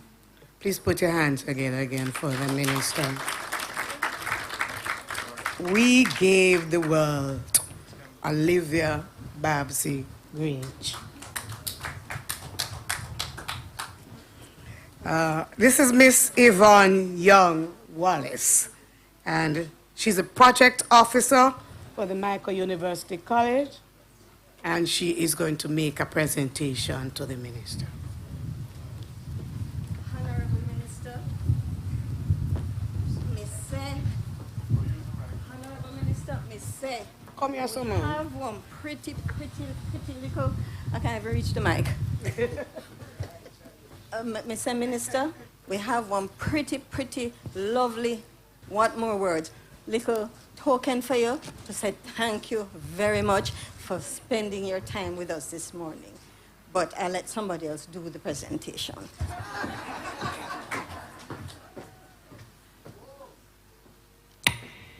Minister Grange? Minister Grange, let me extend Michael's tremendous. I can't even find more adjectives. Tremendous, enormous thanks, because I heard that you postponed, you gave away, you shelved some of your other engagements to be here with us. We are fortunate.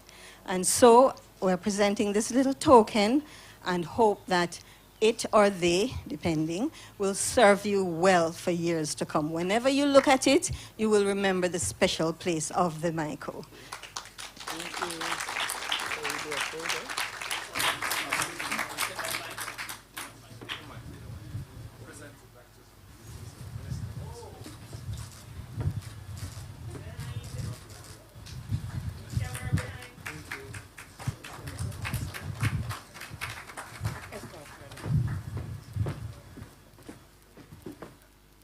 Thank you very much, Yvonne, for making that presentation to the minister. And the minister had the similar cadence, similar rhythm, similar tone and tenor, but she's not a Myconian yet. So Dr. Carl James, I am going to suggest that in November, when you have the next commencement, that she be the keynote speaker there, so too, and you confer her honorary Myconian. Because she speaks the language of the Michael. Okay.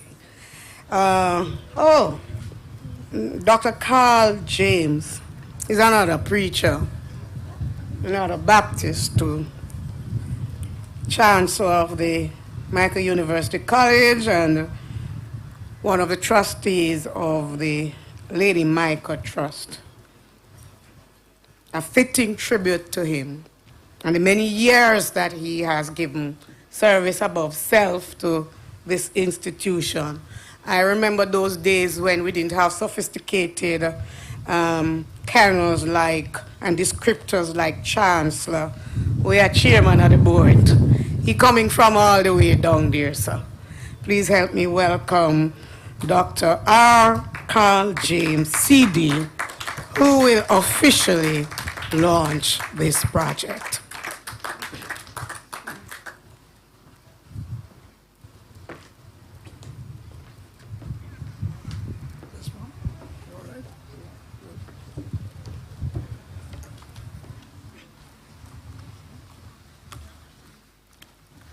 Madam Chair, Honorable Minister, Babsy Grange, the Indian High Commissioner, Mr. Vivian Crawford, Dr. Prescott, Mr. Burchell Duhaney, Mr. Julian Robinson. I said that already?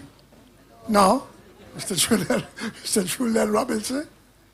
Other distinguished ladies and gentlemen here this morning. Mine is the responsibility, in a sense, representing the Lady Michael Charity of London and the Lady Michael Foundation also, to launch this program.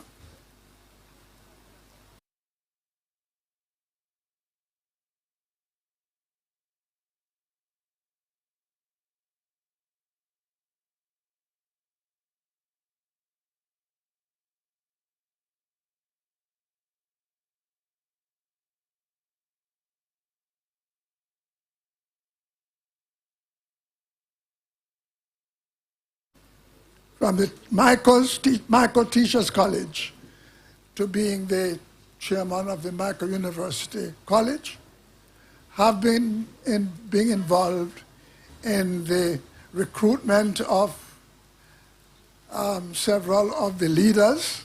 I was here with Mr. Shirley. As a matter of fact, I was here with Professor Miller who succeeded Mr. Glenn Owen, then Mr. Shirley. Then I helped to recruit Dr. Claude Packer, and then one of the final assignment was to recruit His Excellency. Right? So I've been around for a long time being involved.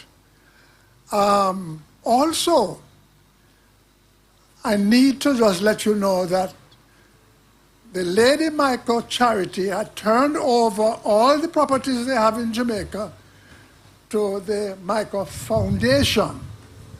And so we have been in charge of all those properties that they have. The ones that we have acquired since that time have all been in the name of the Michael Foundation.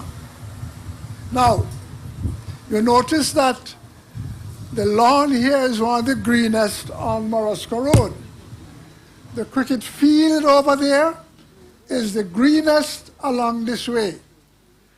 How did it get there?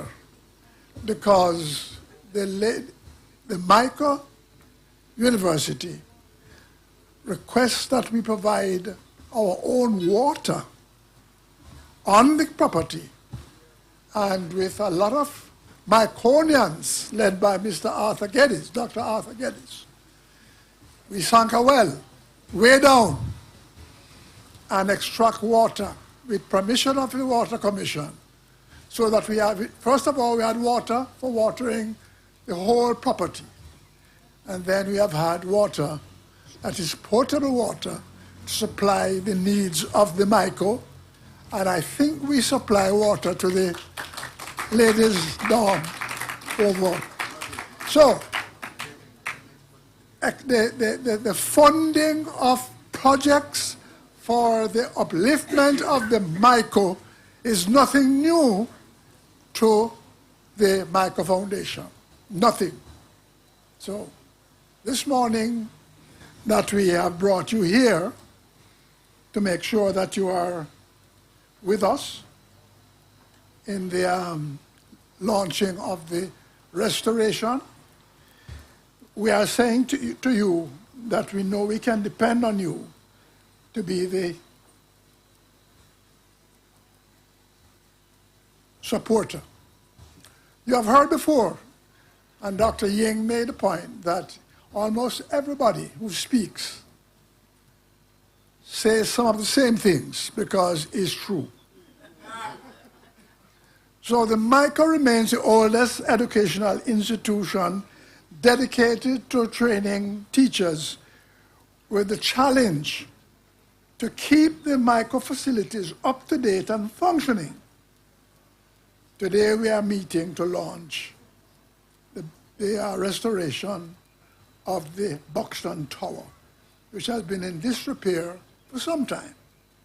The Buxton Tower is the centerpiece of the Michael Educational Institution, and there are those of us who are committed to help restore it to its former glory so that it can continue to be the beacon of hope to all Jamaica and the West Indies educational landscape.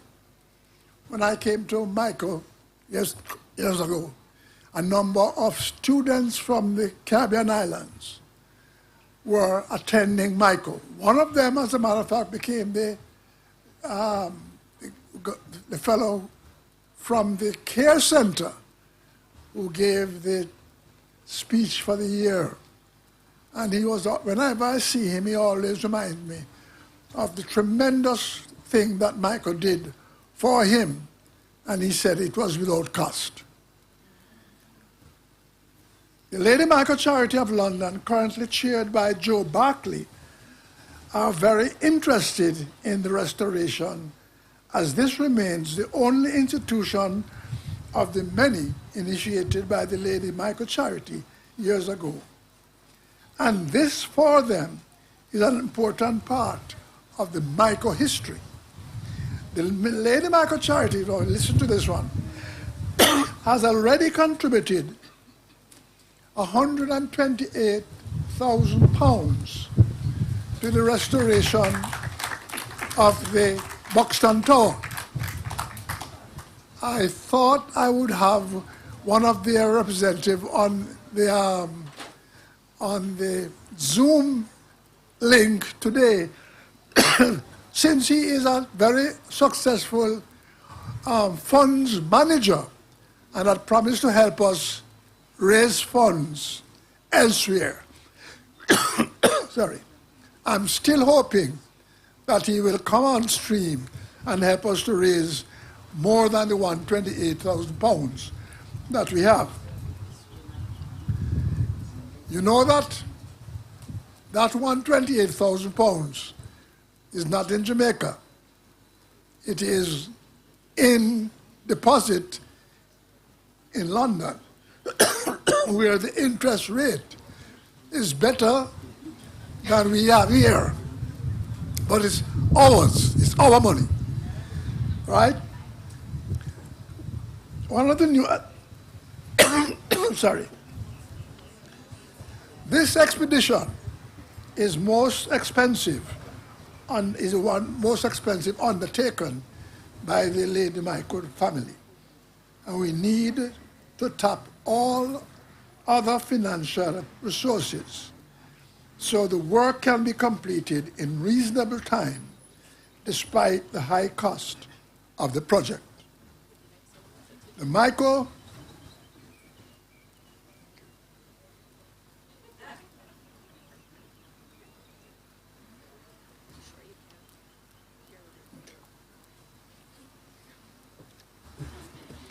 This is one of the signs of old age. The Michael family is aware of the high cost of quality education, and therefore we are going to have to raise a lot of money. As you heard before from the chairman of the foundation, we need $160 million. I just told you a while ago that the Lady Michael Charity of London has already given you 26 million Jamaican dollars towards it. And since I am with them all the time, always remind them that we still need more money. When we were doing the well, they came up with a lot of the funds needed to sink the well, to get the water up to supply the grounds, and then potable water. One of these days, we are going to see the Michael brand drinking water in the stores.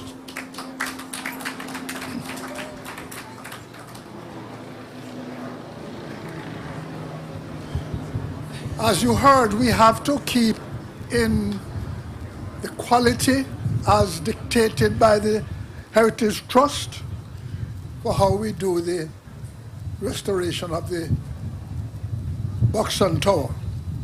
It is, you can't use any material, but we have had permission to use the quality material that chairman of Michael Foundation has told you about. So all we need now is money. We are here this morning committed to do our best in tapping the financial resources in order to achieve our objective to restoring the iconic Buxton Tower. We have been benefited from the erection of the Buxton Tower. Our generation must be committed to this restoration so the future generation may have something to be proud of and continue the great work started by the Lady Michael Charity over 200 years ago. We cannot afford to fail. We must succeed.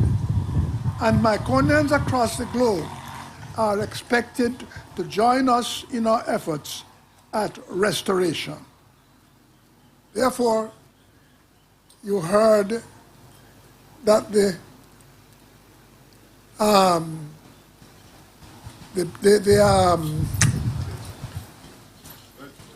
The pledge form, sorry, thank you, Neville.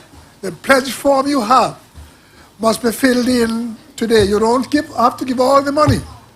Yeah, yes. Dr. Pinnock is showing you the pledge form that you have. You need to make sure you pledge that.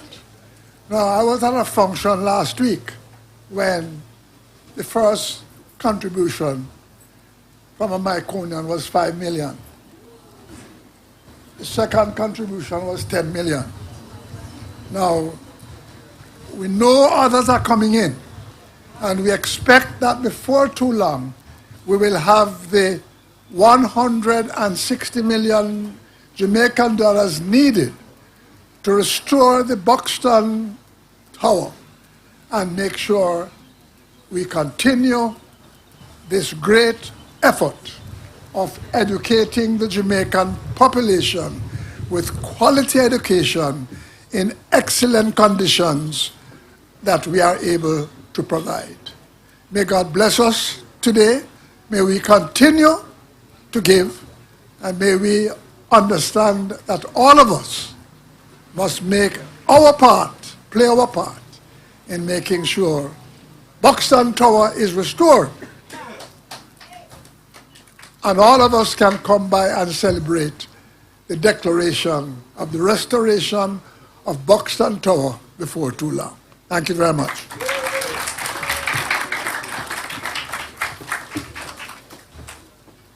Thank you very much, Chancellor.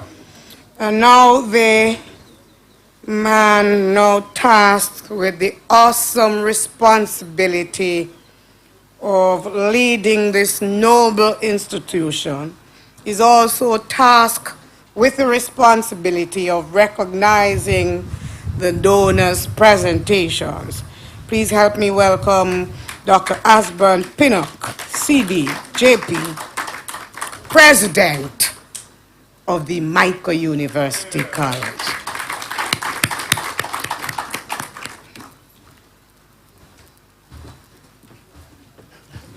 Thank you, Reverend Dorrit. It's not a joke. She's actually Reverend Dorrit. Ladies and gentlemen, what I noticed is that once I greet the minister, the Honorable Olivia Babsy Grange, and of course our esteemed High Commissioner, then everyone else on the protocol list are Myconians. So I've done that. And so my next greeting will be to esteemed Myconians, cherished friends, and valuable supporters of the Myco. I bring you greetings. I also want to underscore Professor Ying's point of repetition, and that a disclaimer, therefore, is that if you're listening and you're hearing things that you have heard before, it's part of the pedagogical skills that we have here at the Myco to ensure that it's riveted in your brain. So as we gather for the official launch of a project to save the Buxton building, I'm filled with profound gratitude and sincerely thank you for participating in this event. Now, for some of us and some of you, last week we had a pre-launch event at the Terra Nova Hotel. The event was designed to ignite today's campaign by planting the first seeds of generosity with pledges and donations. And those of us who were there remember that I am grateful to announce today that we have already begun to raise funds and attracted millions in early donations. And I note I said early donations. There's much more to come. Through partners such as the Myco Trustees based in England, as you heard before, and the Myco University College Foundation of America, MUFCA. And at this recent pre-launch event, Myconians such as Dr. Glenn Christian, a champion of Jamaica STEM transition, Dr. You may applaud. Dr. Sylvester Tolo, the Myco Foundation's chairman, and a formidable local developer, and note we are very strategic, a developer. Mr. Alfred Thomas, of course, Professor Ying, have all made pledges to the total of 17.1 million Jamaican dollars. Gentlemen, your early commitment has kindled a flame of hope. You have a shared legacy in common with other Myconians here and, of course, across the globe. And that legacy calls us to unite behind a singular purpose, producing the best educational outcomes to promote equality and empowerment for all Jamaicans. And Mike has been doing this for almost 190 years. Now today, our 135-year-old Buxton building, a Jamaican Georgian icon that embodies the purpose. And it embodies the purpose because it has been sheltering the Mico's enduring mission of educational excellence and cultural heritage since 1890. As a result, the Buxton has been home to many of the authors writing Jamaica's national tale, from governors general to men and women of the cloth and politicians from all major parties, including, you have heard before, Tertius Golding, father of former Prime Minister Bruce Golding, Dr. Aubrey Phillips, father of former Finance Minister and leader of the opposition, Dr. Peter Phillips, and of course, Dudley Thompson, renowned attorney and politician, and the R.S. Robinson, the grandfather of our own Member of Parliament, Julian Robinson, which you have heard before. In fact, it has been used for over 100 batches of teachers from the Mico, who are today committed to educating our children with integrity, even in these challenging times. The Myconians have made the first donation to our efforts to understand that education is not a mere expense. They know that education is an investment and in the soul of our nation. And they also know that investing in education is necessary for our children's best dreams to come true. Our parents and grandparents made an investment. They raised and they sowed livestock like cows, goats, pigs, and chickens. They worked hard to secure our future dreams. Many of them endured great sacrifices to selflessly spend their limited financial resources on the promise of our future. Ladies and gentlemen, many of us are in esteemed positions today, like myself, because of those sacrifices. And our early donors have embraced the truth and this truth. So donors who choose to invest in the Buxton building are investing in another century of empowering dreams. Let us not forget that Sir Thomas Fowell Buxton had a vision to bring education to newly freed slaves in 1836. Our people were arguable at their lowest, and some power brokers challenged Buxton's then radical ideas as a fanciful dream. Well, the building is named in his honor because Thomas Fowell Buxton, delivering the gift of education to former slaves, was a moral duty. It was simply the right thing to do. Gentlemen, your contributions to the Buxton building were not just financial.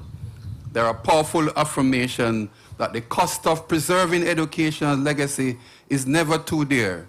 It is the right thing to do. So, ladies and gentlemen, I invite all of you to join us in this vital effort to ensure that the beacon of learning continues to inspire, educate, and unite. Invest in the Buxton building today in honor of our past, but also an investment in building a brighter future for all Jamaicans and Jamaicans yet unborn. I thank you. Being the head of an institution, there are some duties that you quite like to do, others you don't. Today, this is one of the duties that I enjoy, and that is to collect money on behalf of the Mico. I think the only person in this audience that enjoys that more than I do is Professor Ying. But we can compete, Prof. And therefore, I'm going to note some persons who already contributed or made pledge. And therefore, Mr. Percy Simpson from the Mandeville chapter, $10,000. You may applaud, please. Mr. Newton Gabidon, US $50,000.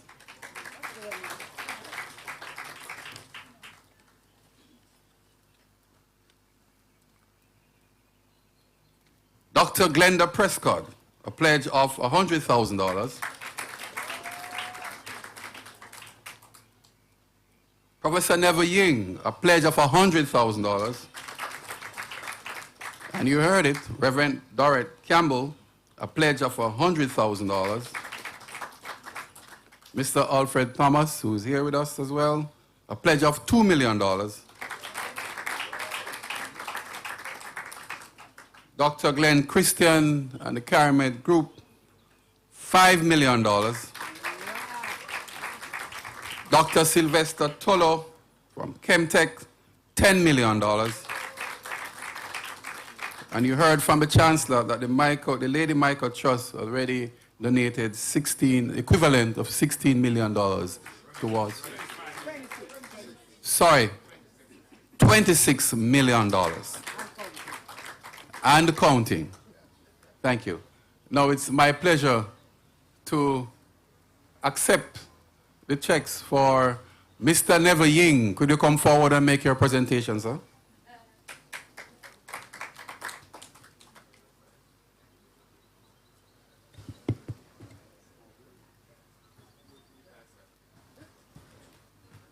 And I gleefully accept. What the President has not explained to you is the methodology that was used at the breakfast meeting. I learned from two very important beggars in Jamaica. Their names were Danny Williams, Danny Williams, and Aaron Matalan. And the rule goes like this.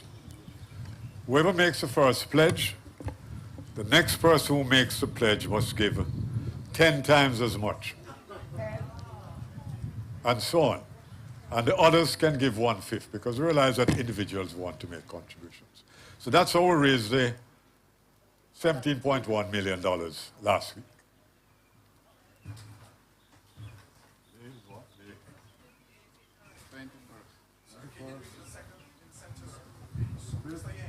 Go a little bit farther to the left. Yeah.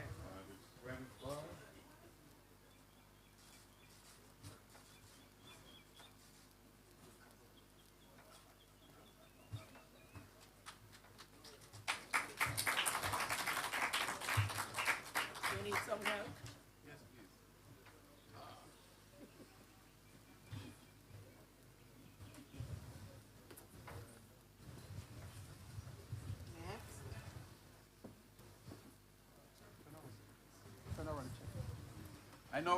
I now call upon the Michael Foundation.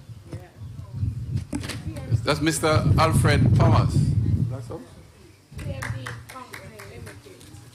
It's PMB Company Limited. Yeah.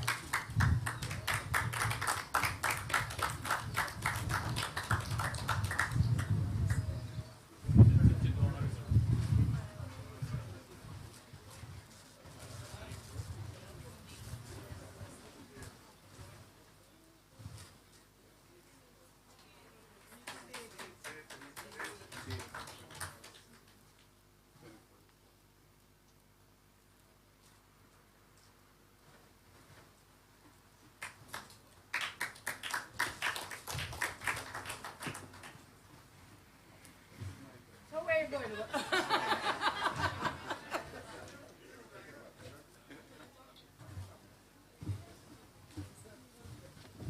Caramed Limited, presented by Mr. Gregory Christian.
Chemtech Developers, Dr. Sylvester Tullow.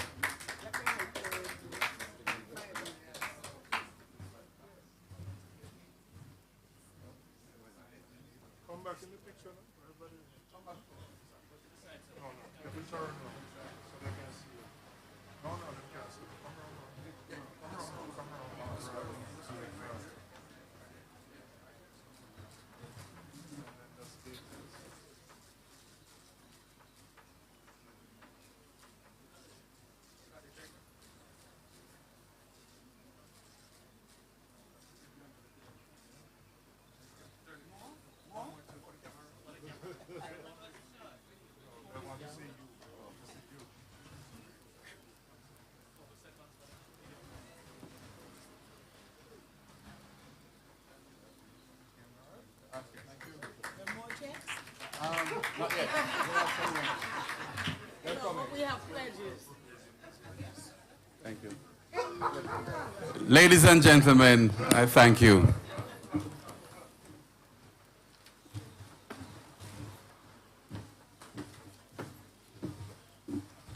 Ladies and gentlemen, fellow Myconians, there's absolutely nothing left for me to say except to invite Professor the Reverend Veron Sachel, Chairman of the Michael University College Board of Directors, to say everything else, including inviting us later on to stand to the singing of the Michael anthem.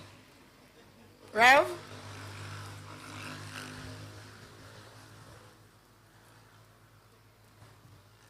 So he'll do the acknowledgements first, and then we will end the way we end every micro function.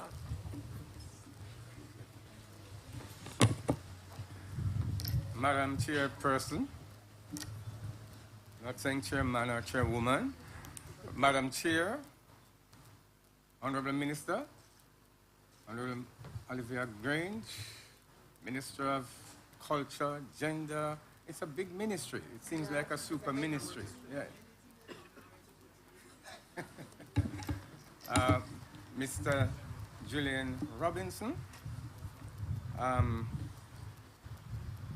Member of Parliament for this region, this area that we are in, the Member of Parliament for the Maiko, is here as in his capacity as MP for the area, and we're happy to see you, sir. I must say that I remember knowing you many, many years ago at the Oak Valley Experimental School when you were a little tot. That with Michael Phillips and others. Yes, it's good to see you again. Your Excellency, Mr. I need to get this right now, Sri Manke Joshi. Nearly right. Yes. Miss Dr. Vivian Crawford, I have to acknowledge. Yes, sir. I recognize that you're not paying attention to me. So, Mr. Vivian Crawford, I have to at least call your name, even once. And other distinguished guests, ladies and gentlemen, fellow Myconians, students. My task is a very simple one.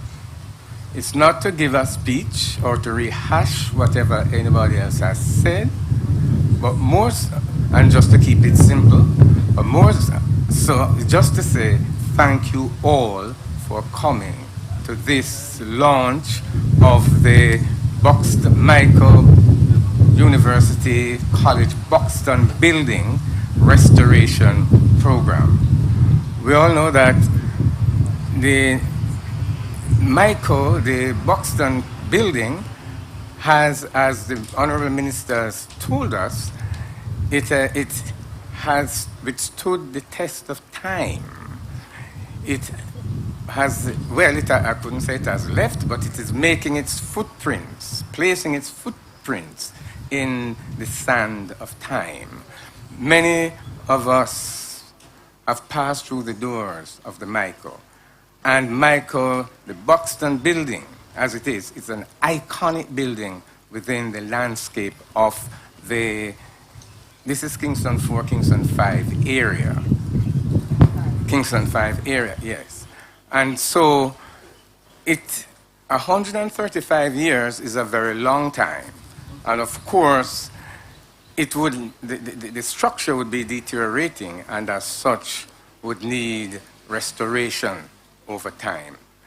And we are thanking the minister for taking time out to be with us this morning, to deliver such a resounding speech. And as you have said before, and I will hold you to this, that you are going to commend the restoration project to UNESCO as well as to corporate Jamaica. And we know that your word is your bond, and we know that we can expect from you some good results. Thank you very much, Madam Minister, for coming, and we thank you for your speech. It wasn't that long. It wasn't that long. It was to the point, and it was very insightful and interesting. Thank you, thank you, thank you, thank you.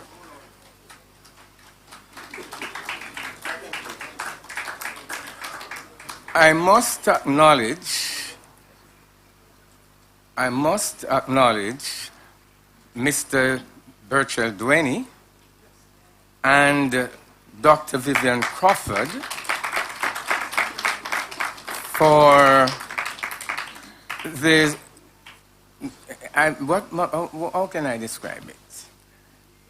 This program, just simply saying that, I can't go wrong there.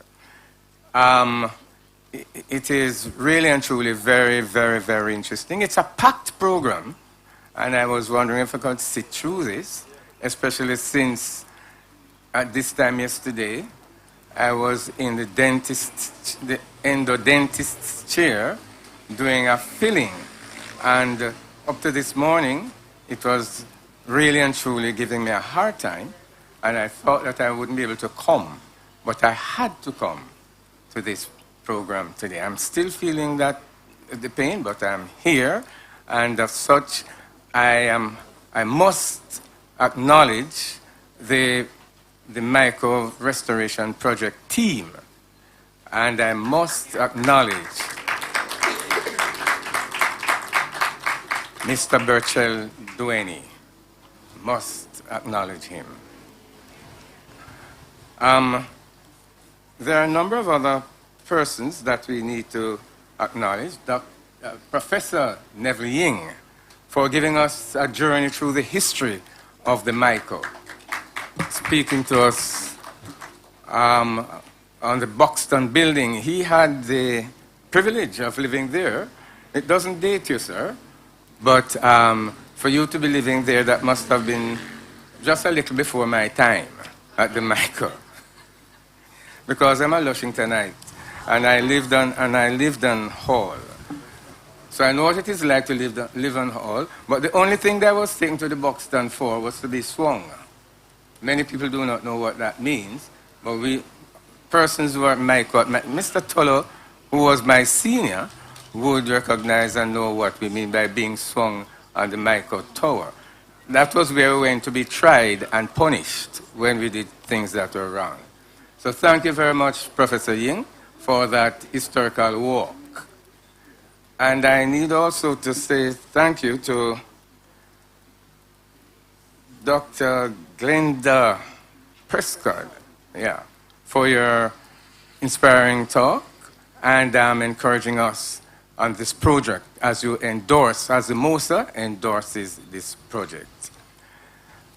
I am not going to be taking you too long because I've said before, I ought not to be talking for this length of time, but I had to be here. So I want to thank every one of you, every single one of you, for coming to this project launch. And of course, all of us, Dr. Asban Pinnock, as enunciated it. He has encouraged us to all make our contribution, however small it is, although Madam Chairperson would like us to, looking on the list, and I'm last on the list, and it started at 100,000, so that means that I would be expected to give less than that. The list is going down, so therefore the list is going down, so therefore I think that, I know it's yes, but anyway, I sincerely hope that all of us will pitch in our donation, our contribution to the restoration of the Michael University College Buxton Tower, which has stood tall for 135 years. And with your help, it will see another 135 years. Thank you all for coming. Thank you all for staying. And I wish you a very, very good day. Please let us all stand for the singing of the Michael anthem, and permit me to relay the thanks so ably moved by Professor the Reverend Baron Sachel. And there's this beautiful lady here with a beautiful voice. Take it away.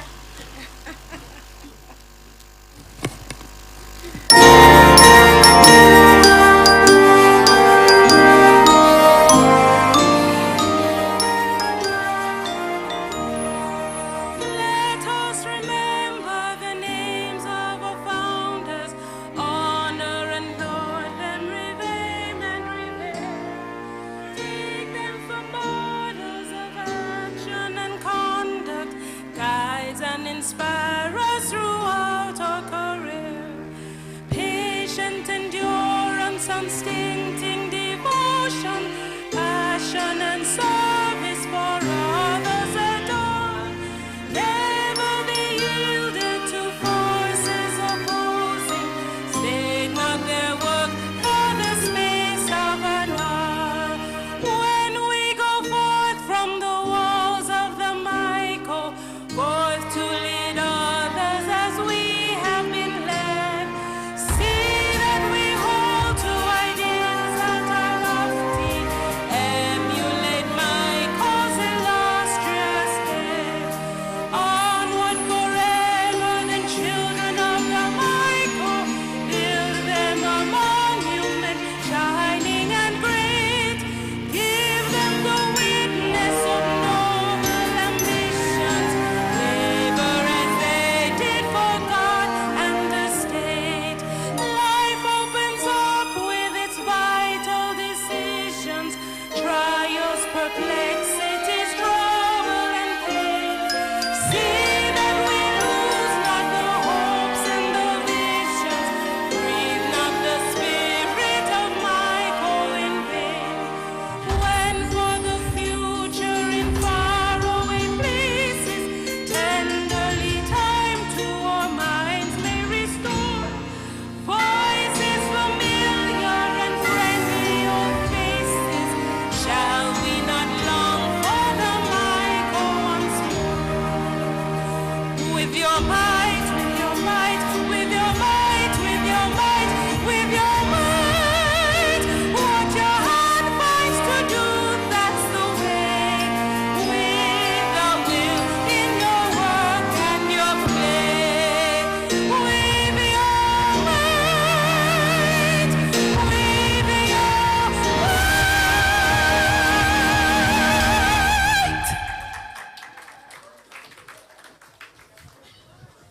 Thank you, my colleagues, my former colleagues from the media.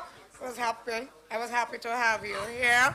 If you have your pledge forms, please, you can bring them to me right now. I'll stand here until I get the pledge forms from you. Refreshment is provided. Please follow Mr. Burchell Duhaney, and he'll lead you to the refreshment. The pledge forms, please.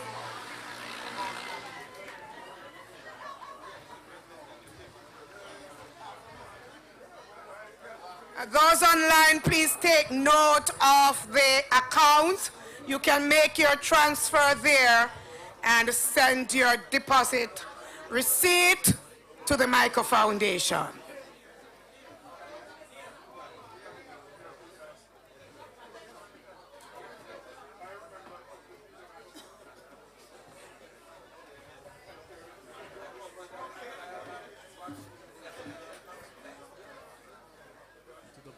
Building here at the Michael University College, a place where history meets innovation and tradition fuels the future.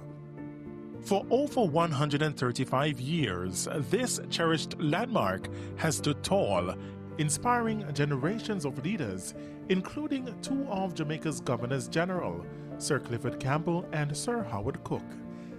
This iconic structure has weathered the storms of time, but now it needs your help.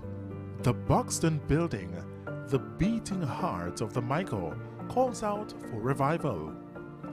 Together, we can breathe the new life into these historic walls, transforming Buxton into a vibrant center of learning, collaboration, creativity, and a living museum celebrating the rich legacy of education in Jamaica. The Buxton Building has witnessed countless milestones.